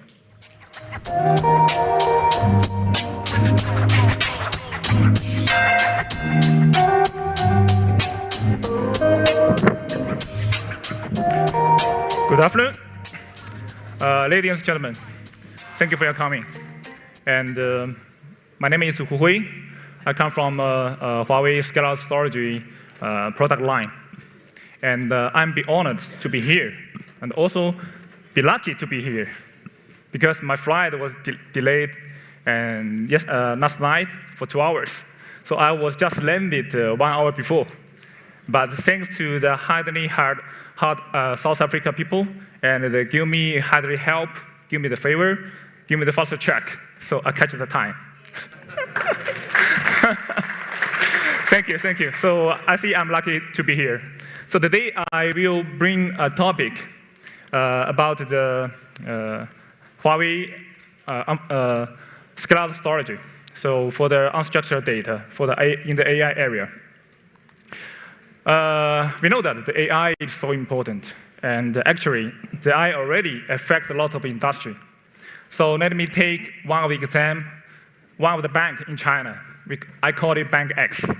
Okay, it's a bank in China, the biggest bank in the world, actually. To build a risk control system, so you can see, actually, they need to the system generates 300 terabyte data per day. And they need to combine also the historical data, 180 petabyte, to build the system. Also for the another case, for example, for the weather forecast. So with the AI technology, the system can improve the accuracy by 20%. So this is the AI value, the value of the AI technology. But of course, what is the AI and how the AI works? We need the big model. And with the big model, we need to train the data, and we need the computing power for sure, but what is the most important element? Actually, there are 3 main elements for the AI model. So data, computing power, and algorithm. I would say that the computing power and algorithm is easy to get. So if you get an investment, you can buy the Nvidia card, you can buy the computing resource. With also the algorithms, so you can download a lot of software, and you can cooperate with a lot of software company who can provide you the AI model. So it's easy to get, I would say. But the data is not so easy, because the data is from yourself. And if you want to build an AI system for yourself, you need your own data. So this, we started that the data is the most important element for the AI system. And here I show a case. It's called OBQA, so open book question and answering. So this test can test the AI model to understand what is the machine reading and understanding comprehension. The higher score you get, the better the model is. So, for instance, the Meta, the Llama model, and also the OpenAI GPT-3 model. What's the difference? Actually, you can see the score of a Meta is higher. Why? Actually, the parameters, one of the very important element is the parameter of the AI model. The GPT-3 has much bigger large of parameters than the Llama. But you can see the capacity of the number. The data volume of the Llama model for this test is 4.5 terabytes, while the data capacity for the OpenAI is just 570 gigabytes. This is a difference, makes the result difference. So This we see that the data is so important. Of course, for the company, for the government, for the financial, for the banks. So you have your own data, but you found a way to manage the data, to process the data. To process the data, of course, it brings also the challenges. Data is important and is the value of the company, but also if you want to combine your data with the AI, it will bring a lot of challenges. For example, for the financial. Okay, so to build a risk control system, as I mentioned, the system needs 300 terabytes data per day, generate so much data. And you need to keep the data permanent.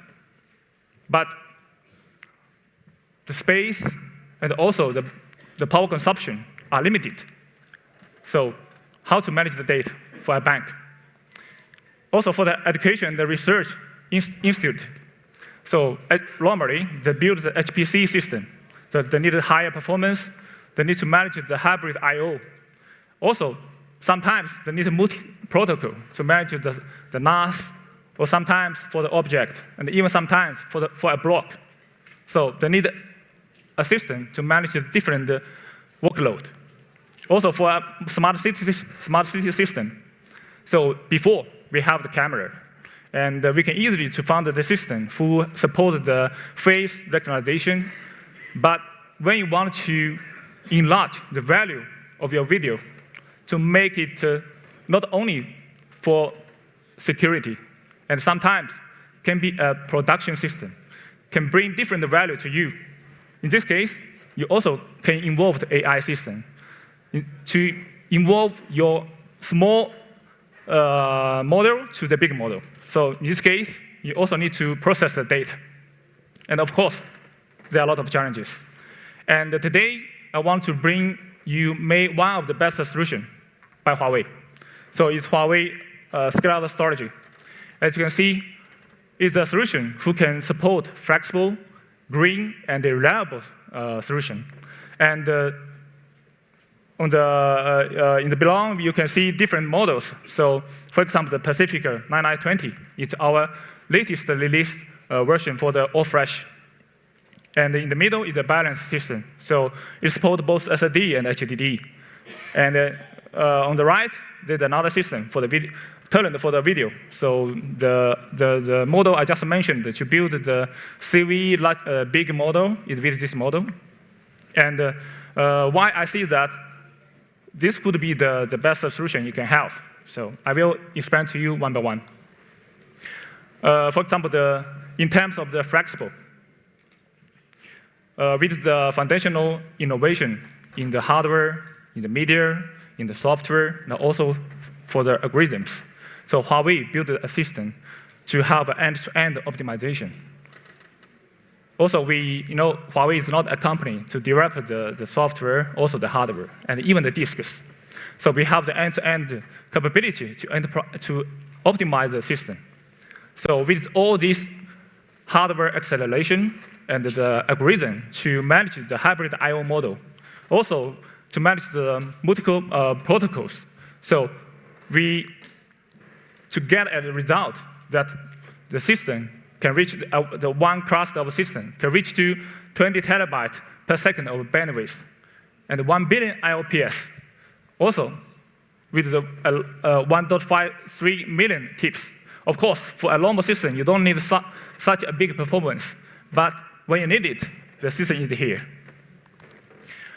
About the green, what does green? I think for a system, for a data center, the green means less power consumption, less footprint occupation, and also higher performance for a single node.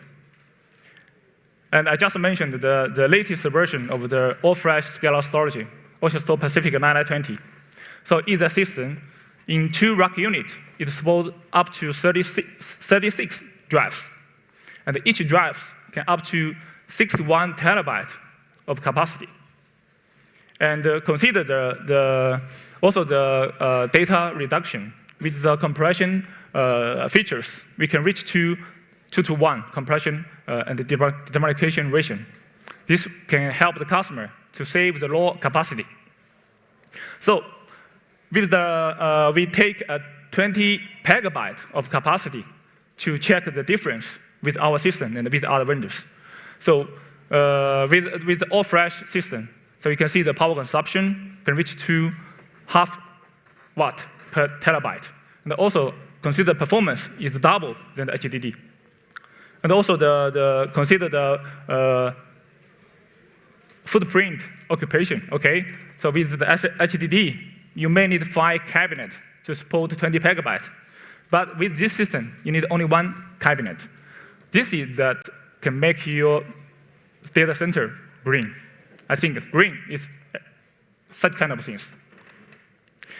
And consider the video also with the IVS. So you can see with your eyes, have a look at the 2 videos on the right and on the left.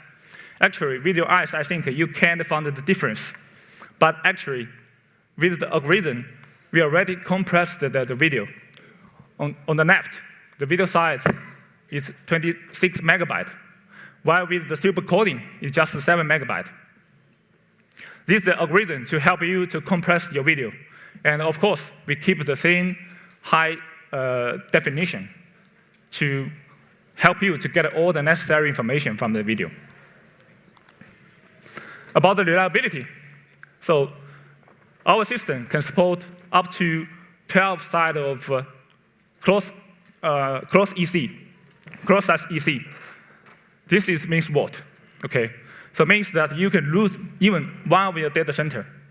With the EC technology, you can recover your data, and we can guarantee you even the RPO equal to 0. Of course, the data is so important, so how to keep your data? Reliability, I think, is the most important feature for our customer. And finally, okay, so I take 2 cases, for example. One of the cases is Sisuk. Is a service, actually is a service provider in Spain.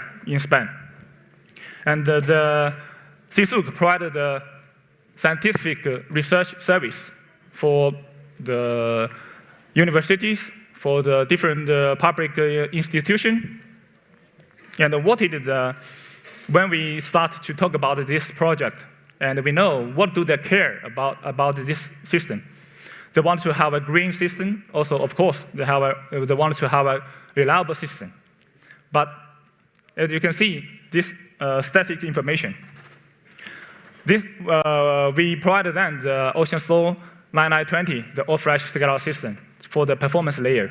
Also, we provided them the Pacific 9550 is a capacity for the capacity layer, which supports the HDD.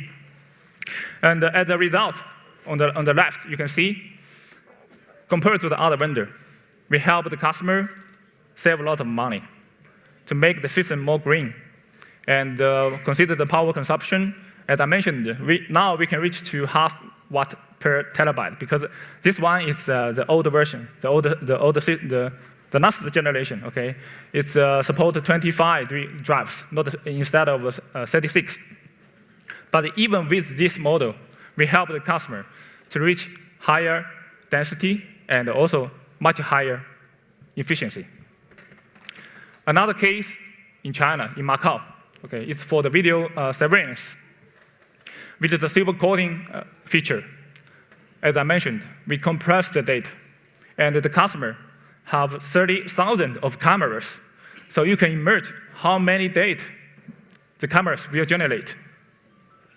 And for this system, in the meanwhile, they need to extend the retention date from 14 days to 60 days. It means they need a much bigger capacity than before. But the power consumption, the footprint are limited for them. So we cooperate with this customer to provide them the OceanSoul IVS 3800. And with the super coding feature, so we help them to compress the video. But actually, video is quite hard to compress. And if you use just a normal storage, you can't do that, because the video is already compressed. But with the super coding algorithm, you can compress it again. So compared to the other vendor, we can provide a less low capacity. And finally, so we help the customer to get to reduce the number of cabinets they need, and also we reduce a lot of power consumptions. Okay, so that's all my sharing. So thanks for coming, and I hope that the Huawei all-flash cloud storage can help your business success. Thank you.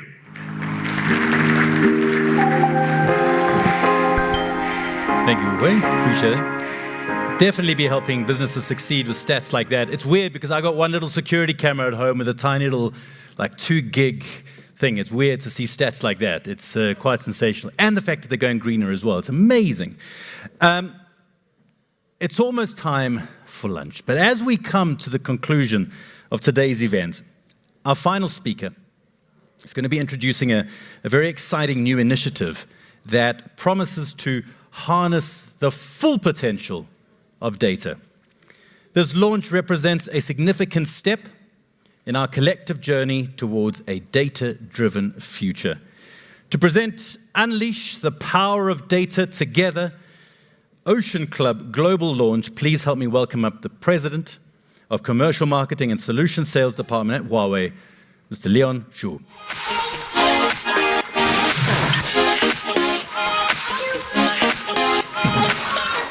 Good morning, ladies and gentlemen. Welcome to our forum. My name is Leon. I'm in charge for the Commercial Market and Solution Department in Huawei headquarters.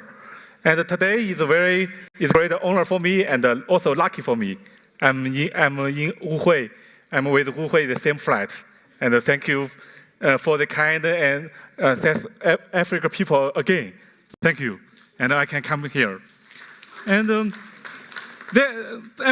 today we will see the global launch of the Ocean Clubs.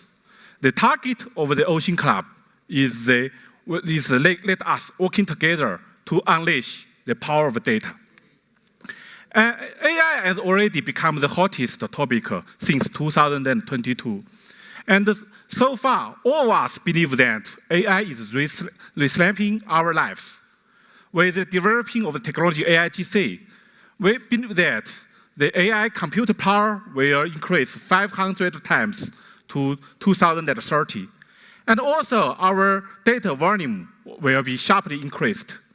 It means that vast amounts of data are working. The era of digital economy already arrived. The economical value of the data will be more than $1,000 million. And but among these opportunities, we also need to face some new challenges. How can we catch the new opportunities together in AI areas? And how can we gather wisdom and share experience of the data economics?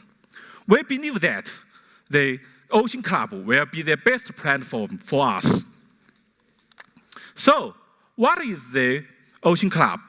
It's a completely open, cooperative, and non-profit global data storage technological community tailored for the IT guys. Welcome all the storage industry leaders, professionals, engineers, experts to join us and searching the industry hot topics, share the best practice and facing discussing challenges and solutions together. We want Ocean Club to bring real value and benefits to every members, popularize the storage technologies, and full unleash the value of every bit of data. This is the vision that drives Ocean Clubs. So, what can we take away from the Ocean Clubs? We can improving our IT capabilities, enhance personal influence, keeping up the latest industry trends, and so on. So, how to get this? Ocean Club will hold a lot of the events, including 5 major types. First, we will hold industry dialogues, such as online and offline workshops. We also will visit the top industry players. And second, we will have serious enablement events, including open community courses and hands-on POC courses. Third, we will host the MVP activities. We will give the MVP reward, and also we will invite visit the Huawei R&D centers to China. Fourth, we have planned industry insight activities. And last but not least, we are organizing joint innovations event to define next generation storage and technologies product together, like the one gentleman mentioned. So, we also have a member point system to encourage our Ocean Club members and make more contributions. Member can earn points and join discussion, share knowledge, publish articles, and giving speech. Member can use their points to get community resource. And the gold level members can enjoy their value-added service. So moreover, each country, local ocean clubs will have their own event. So the online Ocean Club community will be open to everyone in September. So welcome to register and looking forward to your valuable suggestion and feedback. You can scan this QR code to register now. And this year, we will organize more than 100 events in more than 30 countries across Europe, Asia Pacific, Africa, Latin America, and Middle East. And we are planning and preparing more national events. So let's watch a video to learn more about the ocean clubs.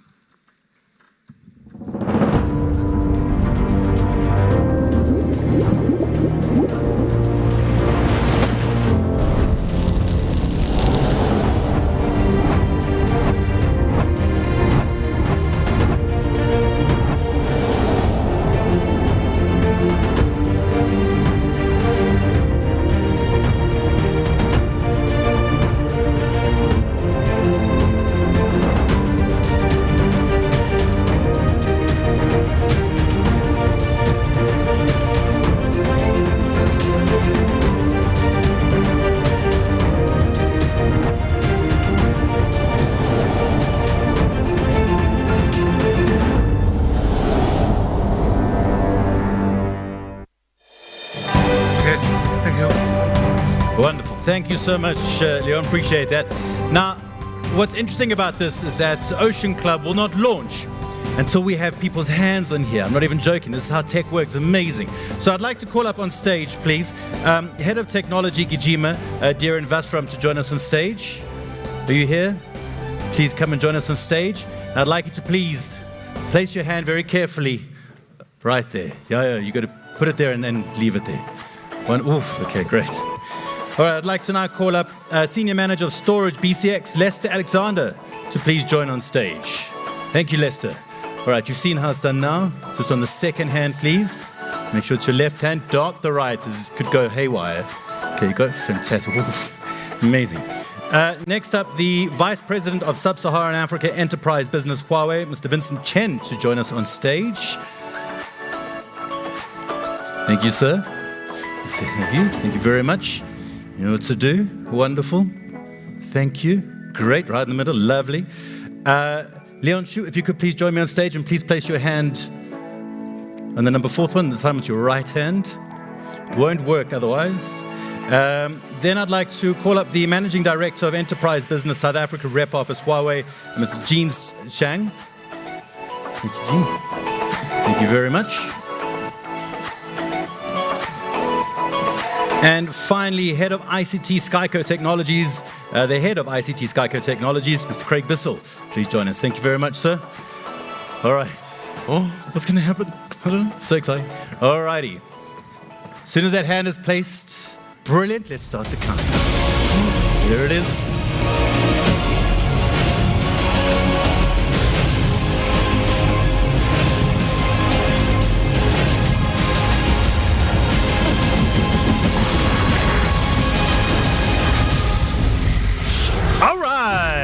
Fantastic. Thank you so much. Really appreciate that. Lovely. You may stay on stage. So today we've covered a whole range of topics, no doubt ensuring that AI and data are completely intertwined and combined. And with a partner like Huawei, you're good to go. We've also discussed TBS, PBS, IOPS, AI, DTOE. There's many acronyms over my head, but here's another one for you, LUNCH. It's lunch. And we're going to have that in in just a few moments. I encourage you to please stick around for the second half of today's agenda. On the board in just a moment, on the screen in just a moment, we'll see some of the other things that will be happening this afternoon. We do obviously have lunch. The Huawei Expo is still open, is going to be open. Please just take a moment. Sorry, gentlemen, if you wouldn't mind just stepping forward for us, please. Thank you very much as we just review the agenda. Obviously, there are boards outside as well to indicate where those are. In the meantime, ladies and gents, thank you so much. If I may please ask the Huawei staff and the speakers from today to please stay on stage with us, or to come on stage with us, as we're going to be having a photo opportunity. But for the rest of us, thank you so much again for joining us. Enjoy the rest of the afternoon. Stick around, though. Loads more to see. I'm Jason. Thank you. Bye-bye. Thanks, guys. So once again, just our Huawei staff and our speakers from today to please join us on stage for photo opportunity. Thank you.